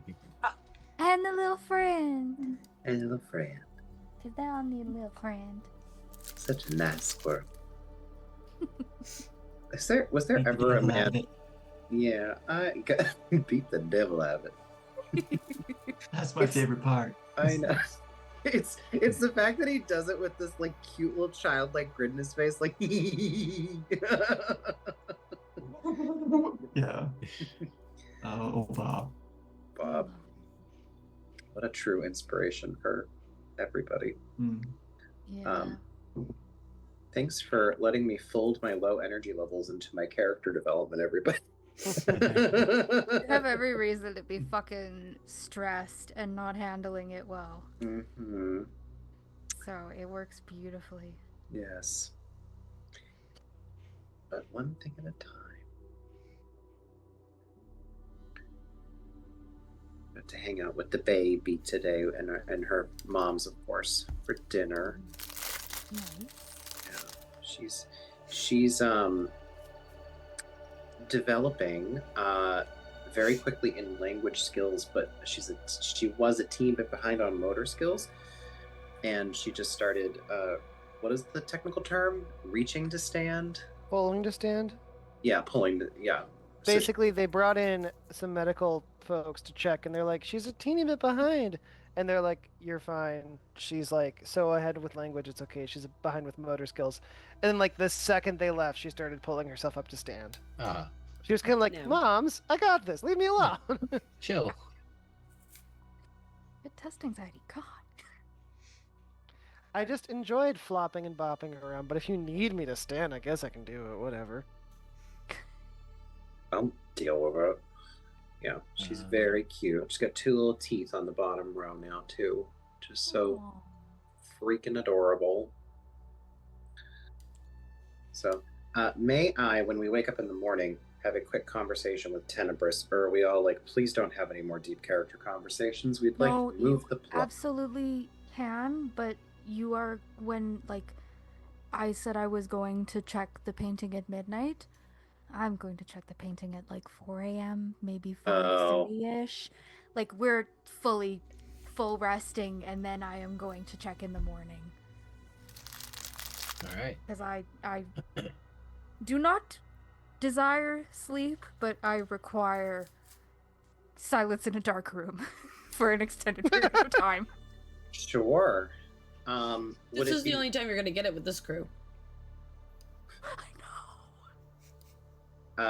Checking on the painting is in the lobby, though, right? So are you findable? Would you? So I'll go do the painting, and then I'll come back up, and you can meet me then.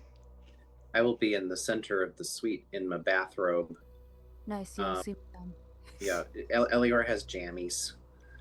And he's sipping on tea and working on a crossword puzzle. From the newspaper that came on the cart? It can be if we want it to be. I was just imagining it was on his tablet or something. You The got 2 regular copies report. of the Rebma reader. If Oh. you wanted to. Because people use technology Check it for out. that stuff. I would love to. I also love that because it's probably stuff Elior doesn't know the reference to. He's trying really hard, but he has to keep Googling the answers. Or Googling the answers. When Tenebris comes in, he goes, "Oh, hi. Do you have a second to talk?" I do. I must simply go back in time and view. I must have one last battle with this painting. I am so sorry, Captain. And then I will return to the present time to speak with you. Let's do battle one final time. Yeah, I was gonna say let's just see how what exact Because that might Yeah. change the mood I'm is returning. on here. Let us scene jump. I'm sorry. I'm tired. Bjorn pokes his head out, smoking a reefer. What? Who's time Tenebris traveling? walks up and takes it. As I was walking down the street one day. All right, Tenebris. You know the minute that you no longer need to be hanging out here. You don't need to sleep anyway, so you feel 4 o'clock is usually one of the most quiet times. 3:30, 4 o'clock is when you've probably noticed in your waking that's just before the people with the early shifts start getting up. It's just before the people with the late shifts start getting home. It's just after those late night partiers start falling asleep.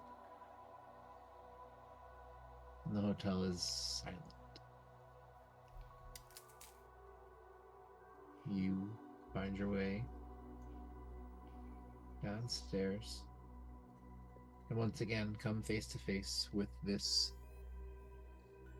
odd, familiar yet unrecognizable star map. Can I really briefly look at like the bottom corners or like just outside of the paint to see if there's like a name or a plaque of like who created this?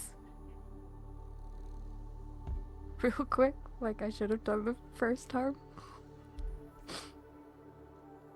Yeah. Not to go murder them about this fucking painting or anything.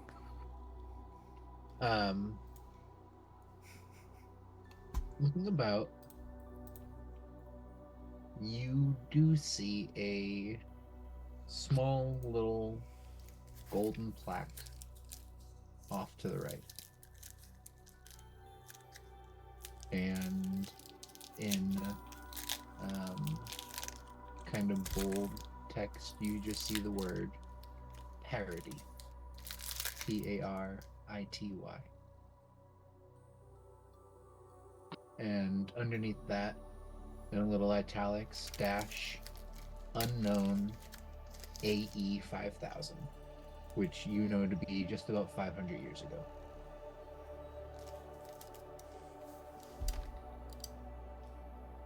All right. I'm gonna look at the fucking painting now.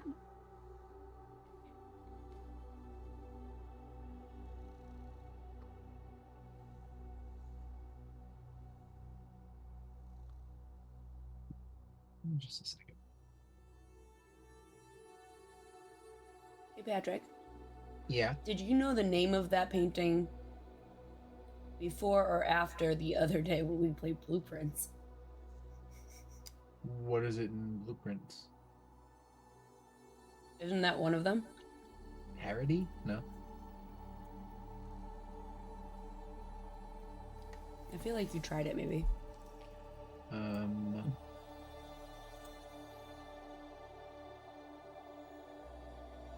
No, I think you're thinking parody because it's a similar.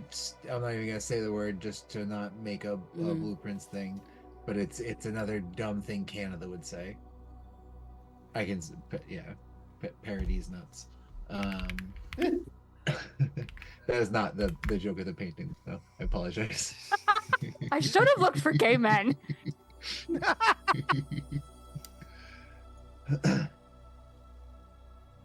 um.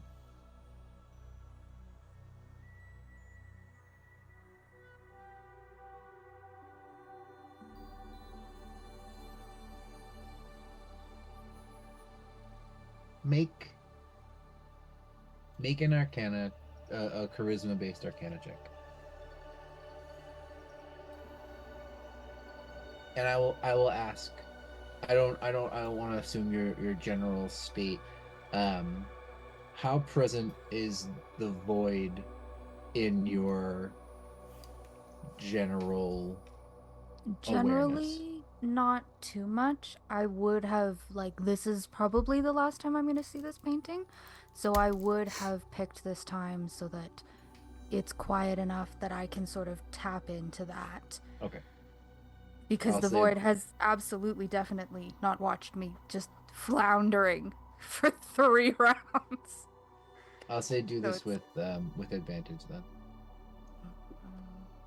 Yes.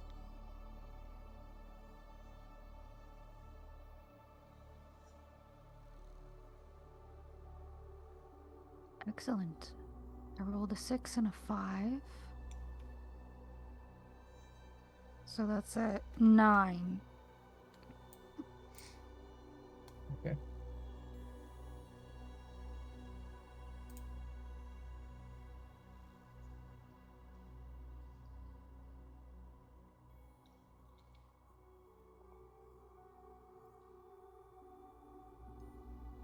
Ignoring the odd psychological psionic things that have occurred through this, there's something that is hard to shake with it.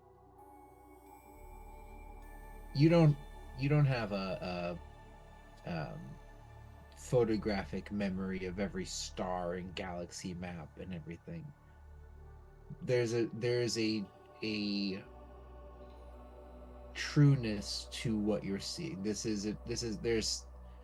are things about it that are too accurate to how star systems work. You don't have to know by picture by everything as a navigator. You kind of know, like, there's things you see that someone didn't just put a bunch of stars on a canvas and make it. This looks like a photograph, but the connections that you're getting,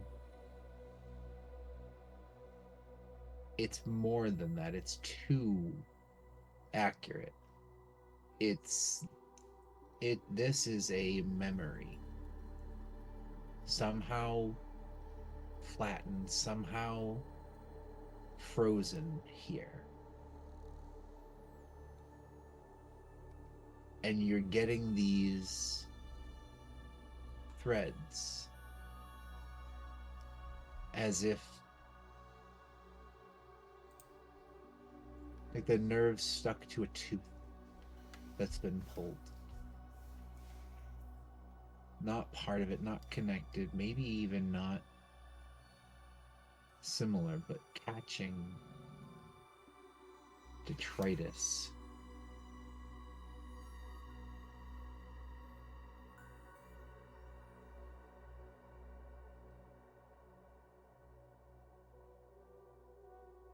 I will say, with your connection to the void, a 9 isn't going to give you a ton. A giggle, maybe.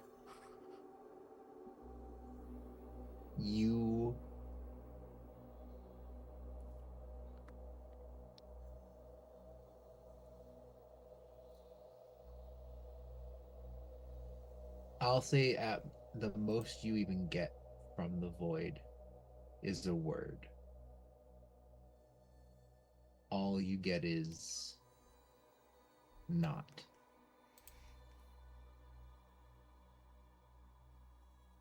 and without much more push, there is this sense, this kind of Granger knows that if you're a lineman in charge of keeping implication the lights on, of you go to great lengths. not the Aether, not something of the void.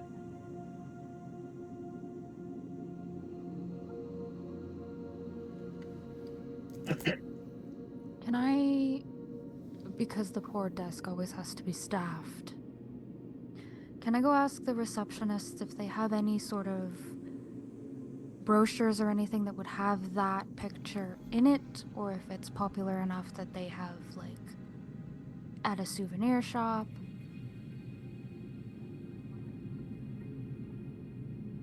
Yeah, it's Just a younger like kid. I don't. We don't. He's gonna go. No, but which painting are you referring to?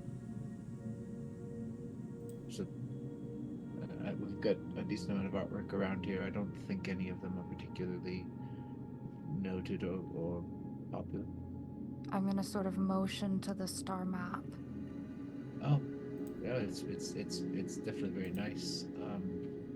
I'm a navigator. I don't think I've seen it and would like to see if it's, a treasure hunt. In the old days, I have been told they had ARGs. Maybe this is similar. He'll walk over to it and check out the plaque. Sorry, I'm not sure. I can leave a note for the manager in the morning to see if we know where it was purchased from, perhaps. But I've been here a few years. It's just kind of been. That is all right. I have also remembered that we live in an age of technology, and I may have a device that could capture a photo of it. I unfortunately am a little old-fashioned and have forgotten that, so I am terribly sorry to have potentially wasted your time. Not a problem. It's pretty boring here. Yeah, you absolutely could take a picture of it. I didn't think of that either. Technology and D&D. Listen, Tenebris wouldn't have thought of it, but Lunar wouldn't have thought of it either, and it's more embarrassing for me than it is for her. What's up, Sean? Back on the desk is a cup of coffee, and this, like, you can hear this, like, squeaky wheel going, and you can see a cart moving. Doesn't look like anyone's pushing it until, like, it comes out behind, like, the lobby sofa, and he's, like, pushing it with his head. So, like, he's produced the coffee for the hotel or whatever. Morning, Tenebris. And he gives you a cup of coffee and starts to, like, squeak it over to the elevator, I guess. Good morning, Sud. I will see you soon. Did you figure anything out about the painting? I have remembered I could simply take a photo, and then I would not have to come down so often. I have a tough time remembering things too. And while he's thinking, you'll notice that the dust in his little orb, again, like, it kind of sparkles like cerebral or whatever, but it also looks very similar to the star map that you saw the night before. So, It is a very sweet moment, but filled with the embarrassment of modern technology and the fact that I have, for 4 times in a row, lost a fight with a painting. I don't say anything about it. So Sud moves on to the elevator, essentially with, in his head, the map from the night before. Nice. You're gonna have so much fun with that, and I'm not gonna remember that you have it either. It's I perfect, did- yeah. Yeah. I did think about the possibility of a camera, but I'm like, I'm not gonna direct the scene. So I'm happy. You should have. Sud map. All right. Hey, hang on. We return. Sud returns first. Probably Wait, with I'm just- coffee for Elior, and then I'll return. I'm just dropping off coffee to all the floors. So Just making the deliveries. That's Working where man. that's where everyone's coffee comes from. Oh. All right. I love it. I return. Sorry, to I find Elior. totally forgot earlier that you hadn't done the scene with the. That's okay. So I was a selfish little doofus. It's fine. Oh, good morning, Tenebris. Good morning, Elior. You are up early. I couldn't really get this crossword puzzle out of my head. Used to be pretty good on them at Titan. Well, Except These I ones- don't really know the language around here, so it's a little tough. How was your star map? it is interesting. But I have also taken a photo. So I can study it further to see if it is real or not. Oh, good. I think it is, but we are not sure.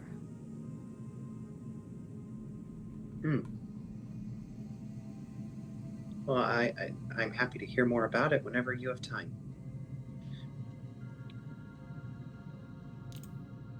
You are probably very tired, although I should not assume your emotions. But if you were like me, you would be very tired.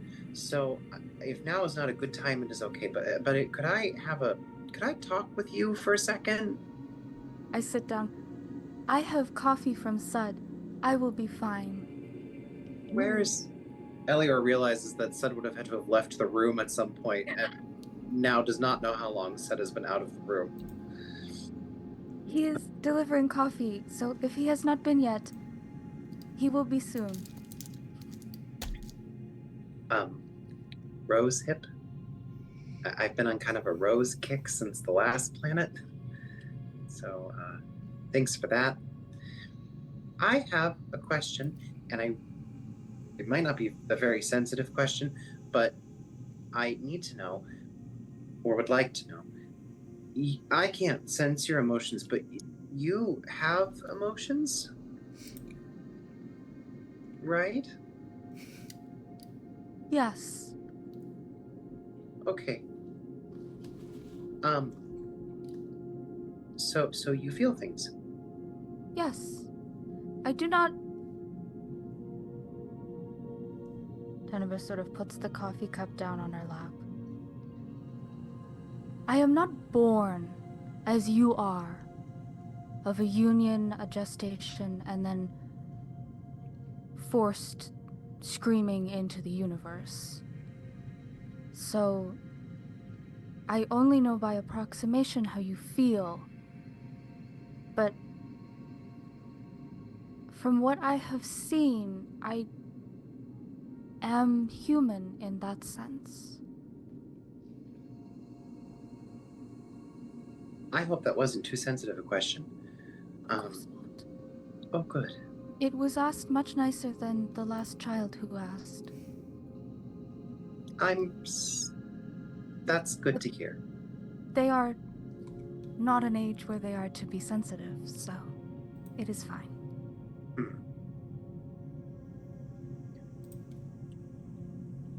Well, I have an odd question for you.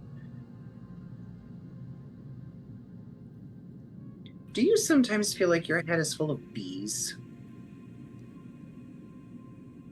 I do not, but I have heard of that, and from what I have gathered, it is either of three things. 1, you are experiencing a migraine, but that is only if part of your head is bees and the other part is not. If it is all bees, the second is you may be stressed and need sort of a cleanse, like just to breathe. And the third would be you are ascending to godhood.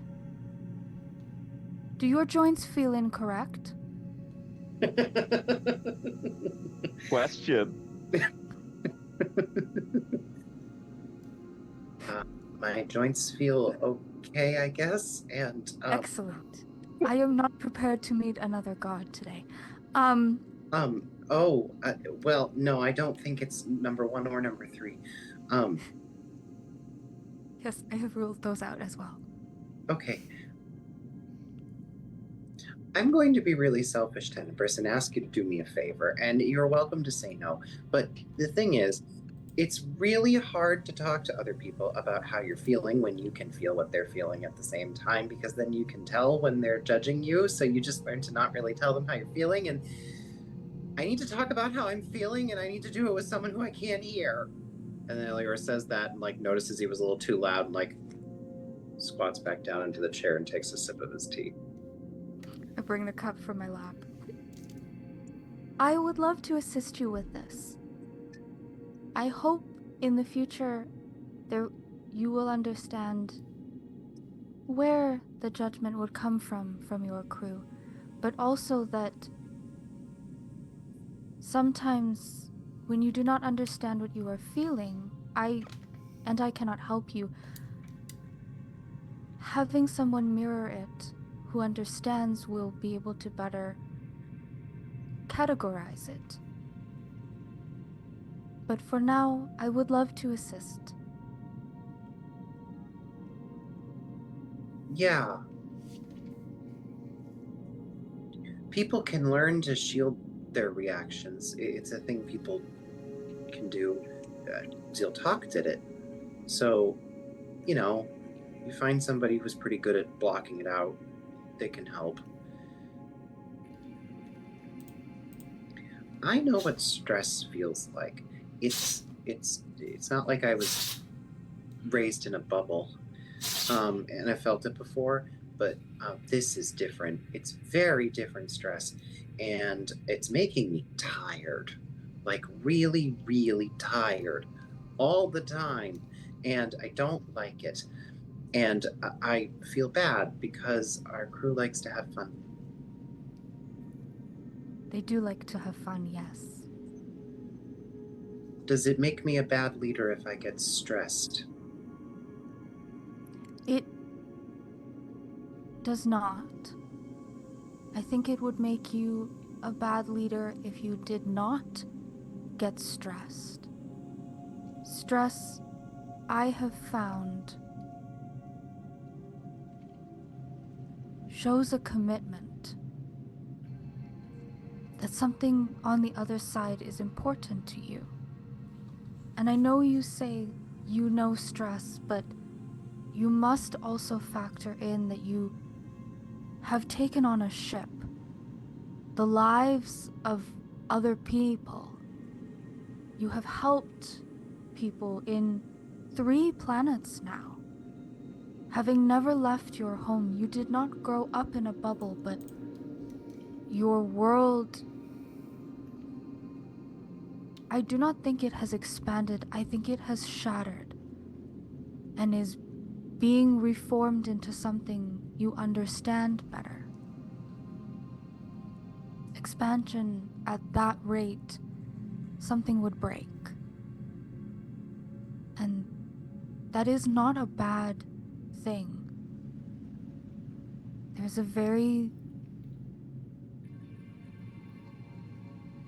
she was very strange. We will put it that way. And she was unhoused too, so we brought her in to stop her. She was a very nice woman. The point of the story is that Tenebris is sort of realizing everything that she's just said might not come off as warm and cozy as she wants it to. Because it was meant to be warm and cozy, and wow, I'm experiencing these brand new things, and you're experiencing them, so you're probably not seeing it like that. She had many jars and she would glue them back together when broken. But instead of forcing the pieces together so the seams were tight, she would allow space and then paint that space gold to highlight where the change had happened. It is a good thing. It is a good thing.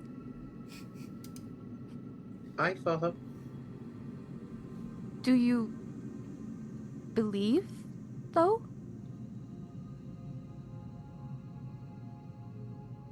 I think I can get there.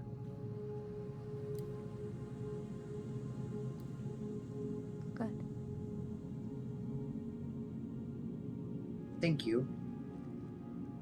I might need some help until we get off this planet, because there's one thing I know, and I know it for a fact.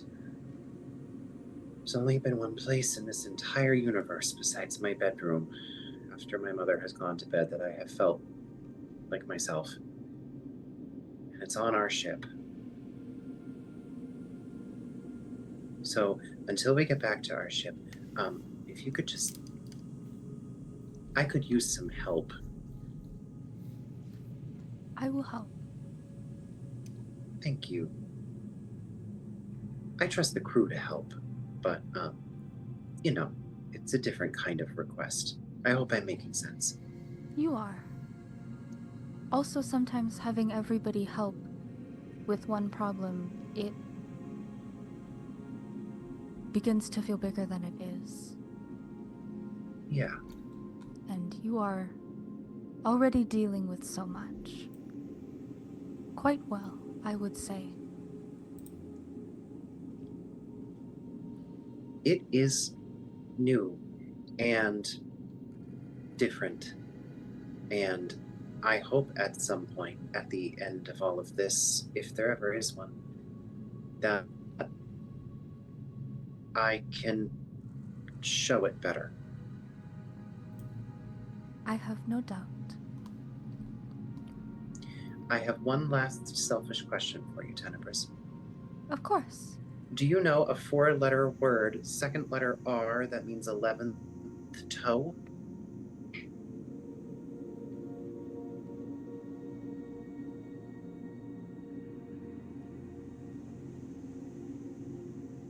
Ryan doesn't know. I'm just trying to find a segue. I did not. The segue and like we move to the next scene. Yeah. As Tenebris said. I did not know there are beings with 11 toes. Only heard of 10 and 20. Yes. I did not mean for that scene to be a full-blown therapy session, but thank you all very much for coming along. That was lovely. Was for us both. Don't even worry about it. Oh, good.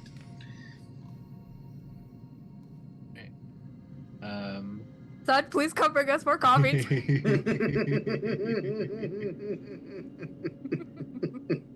Listen for the squeaky wheel.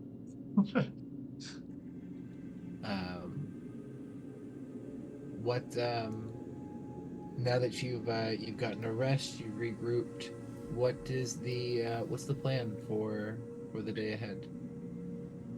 So we gotta talk to, in my brain she's Mindy, but that's not her name.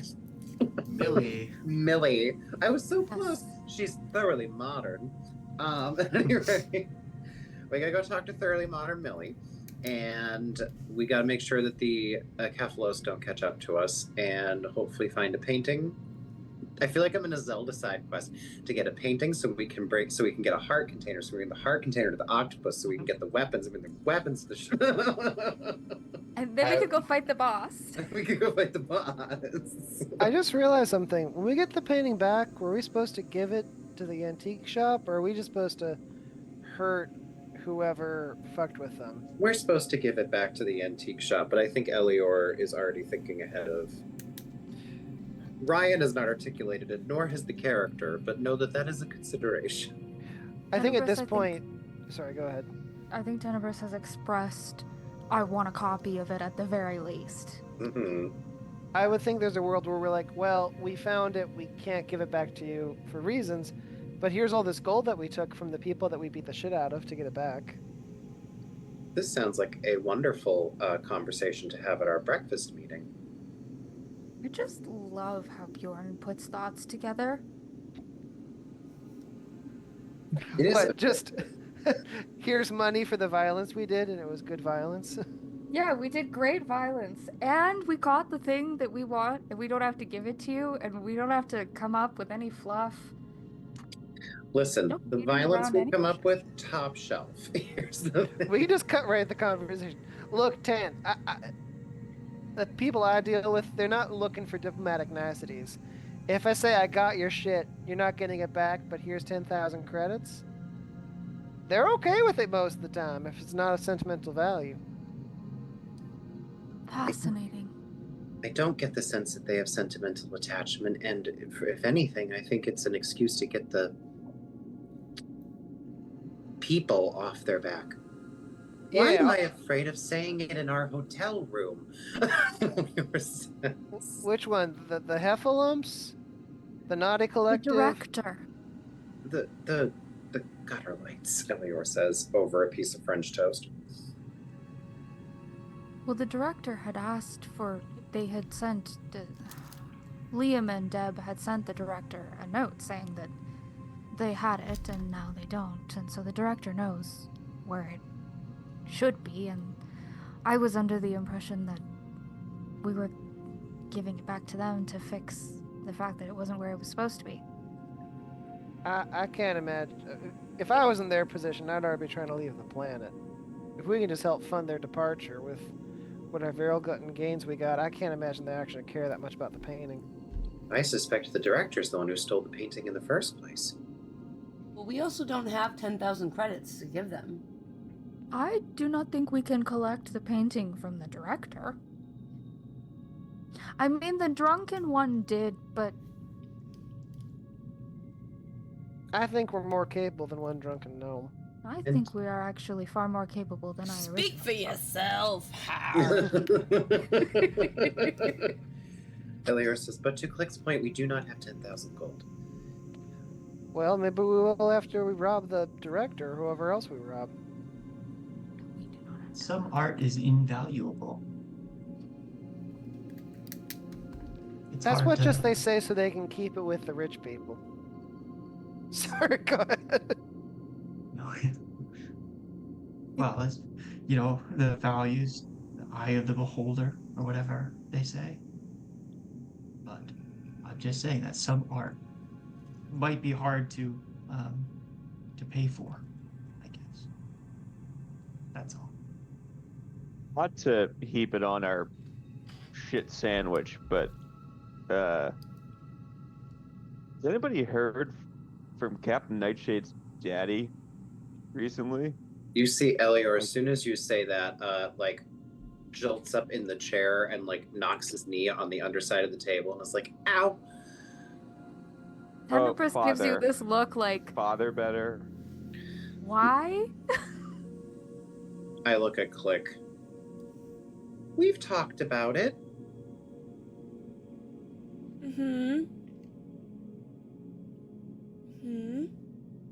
Okay. No word from him yet, though. Why? Why would we hear from him? What? He would Not not be necessarily sending hear- condolences on the death of his daughter. I do not think they were. Maybe not the best words. Just have we noticed any news of their movement or pursuit of us and their ship? Lieutenant Nightshade, as far as I know, is not aware that his daughter has died yet. In addition, he will be far more concerned about reclaiming the ship once he finds out. She's been on the run from him for a long time, though. It's not uncommon for them to go years without talking. You see Elior kind of calm down about, when you say that. Yeah. I don't know if he's actively looking for us just yet. But what I do know is that he really does believe he has ownership over the ethereal arc. And we need to be prepared for when he tries to reclaim it. Not if, when.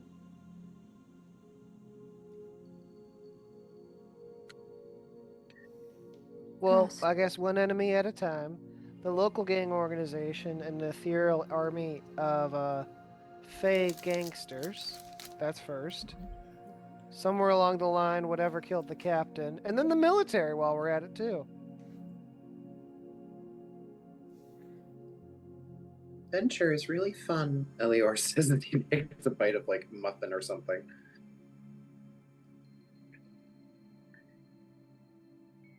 I think we start with the painting.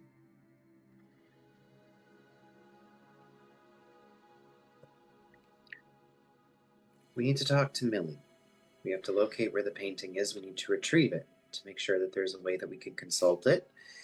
And then we need to get it to a place where it is secure and keeps our clients safe.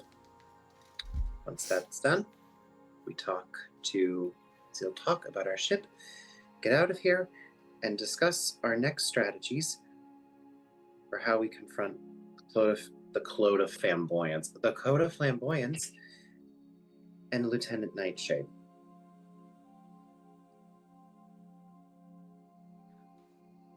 But that's just my suggestion.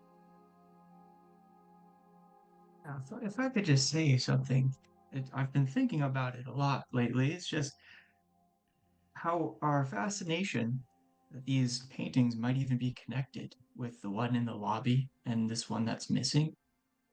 And that's exciting, but what if they are connected? And that makes me nervous. It's something I don't understand. Like, what if paintings can be connected? I just feel like this is a little dangerous, and the gutter lights are looking for this painting, and we're worried about giving people money for this painting, and something feels wrong. And Elliot. I might be small, and I might be, I might not have the best memory, but I'm pretty old actually, and I've seen a lot, I guess. Although I can't remember it. But I may be not strong, but I know how to survive.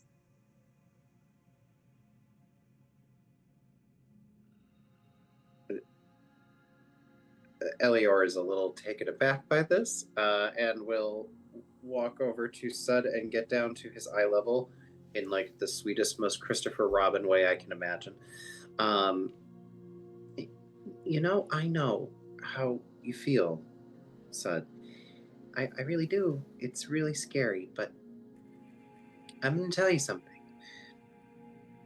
Everyone on this planet is terrified. All the time.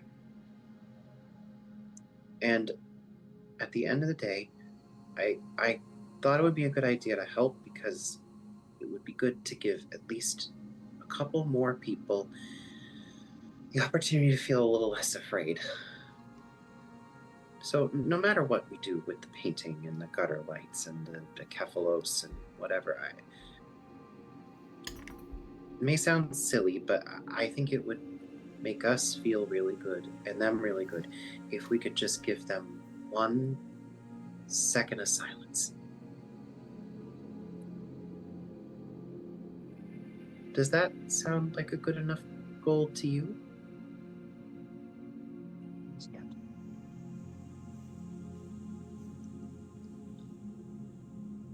But you're right to be scared and stressed. That means you care.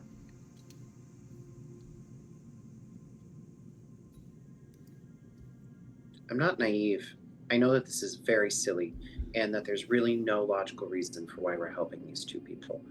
But if nothing else, it's a low-stakes mission to put our new crew to the test.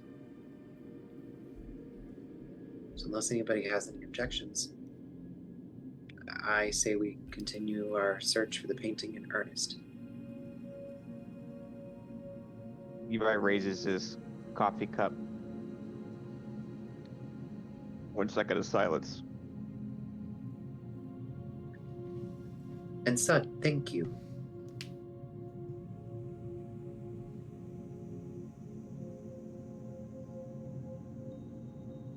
That was a very good thing you did just now.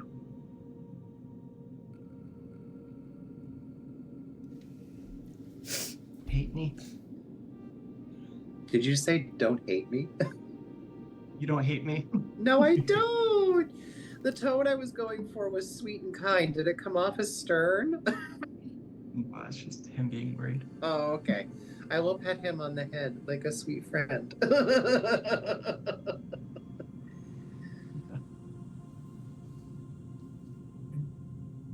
Do we know? I'm sorry, Pat. No, please go ahead. Do we know where to find Millie? We know where she is. We have her phone number. Ooh, cool. It's Mr. Steal Your Millie.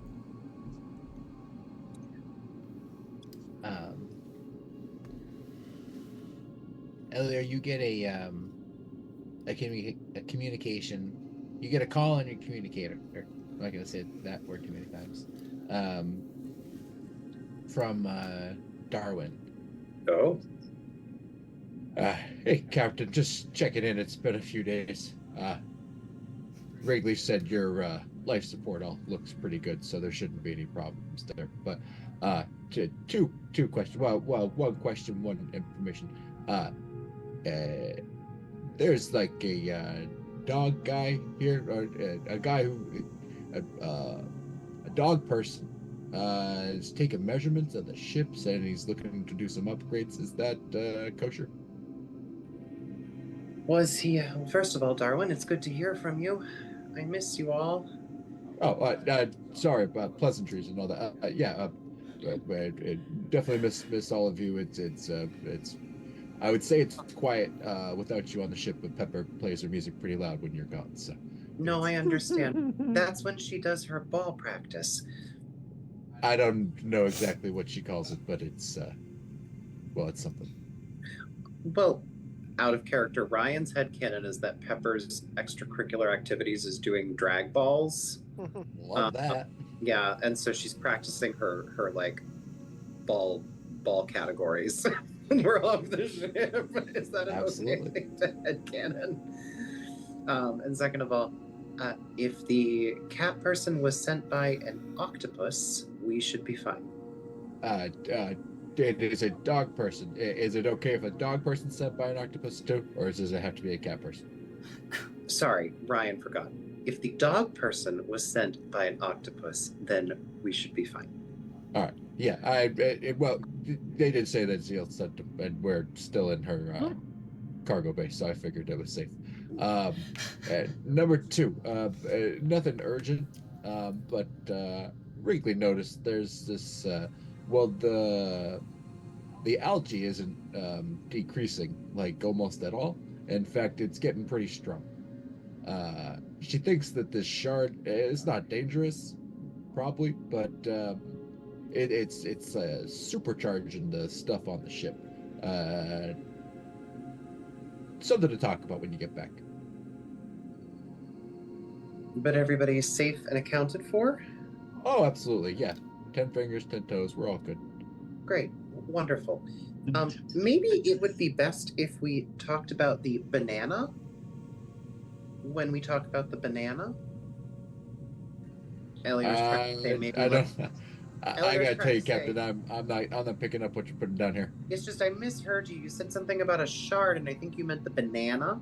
No, the shard of bait knob. I apologize.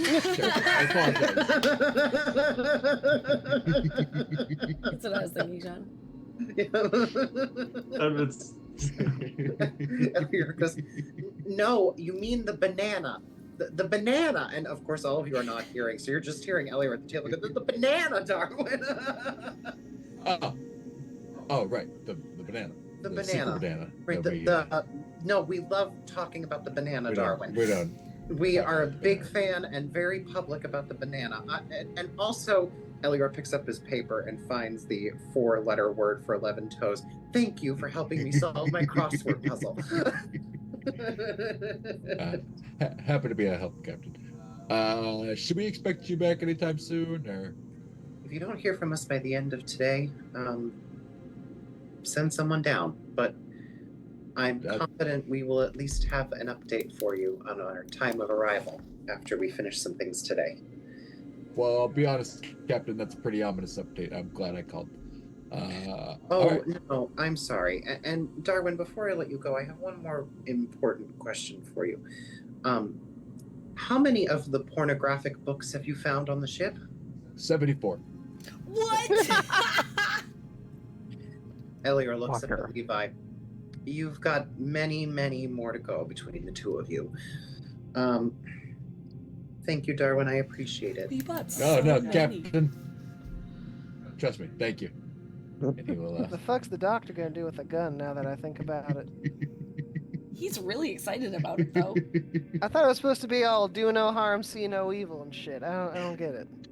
Levi, if I've learned one thing from reading books, it's that you don't want to mess with the doctors.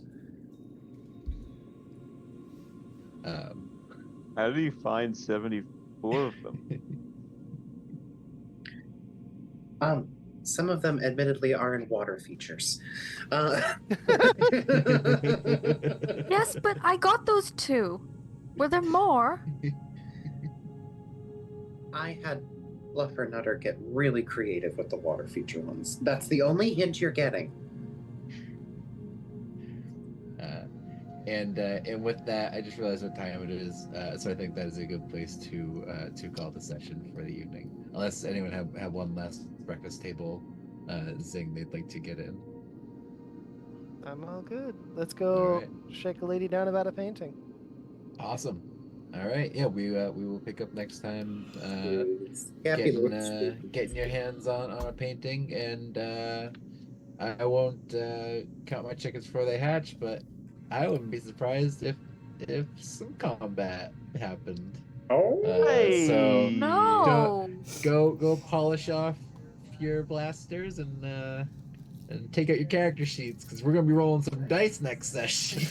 So I think next session we should start with a 2-hour discussion about our deep feelings and emotions. Well, yeah. Well, we will I have to already have a did real that this time session. travel to it. So You all would tell me if I am taking up too much time with those sorts of scenes, right? You're not, though. You're good. Thank you. Yeah, I love them.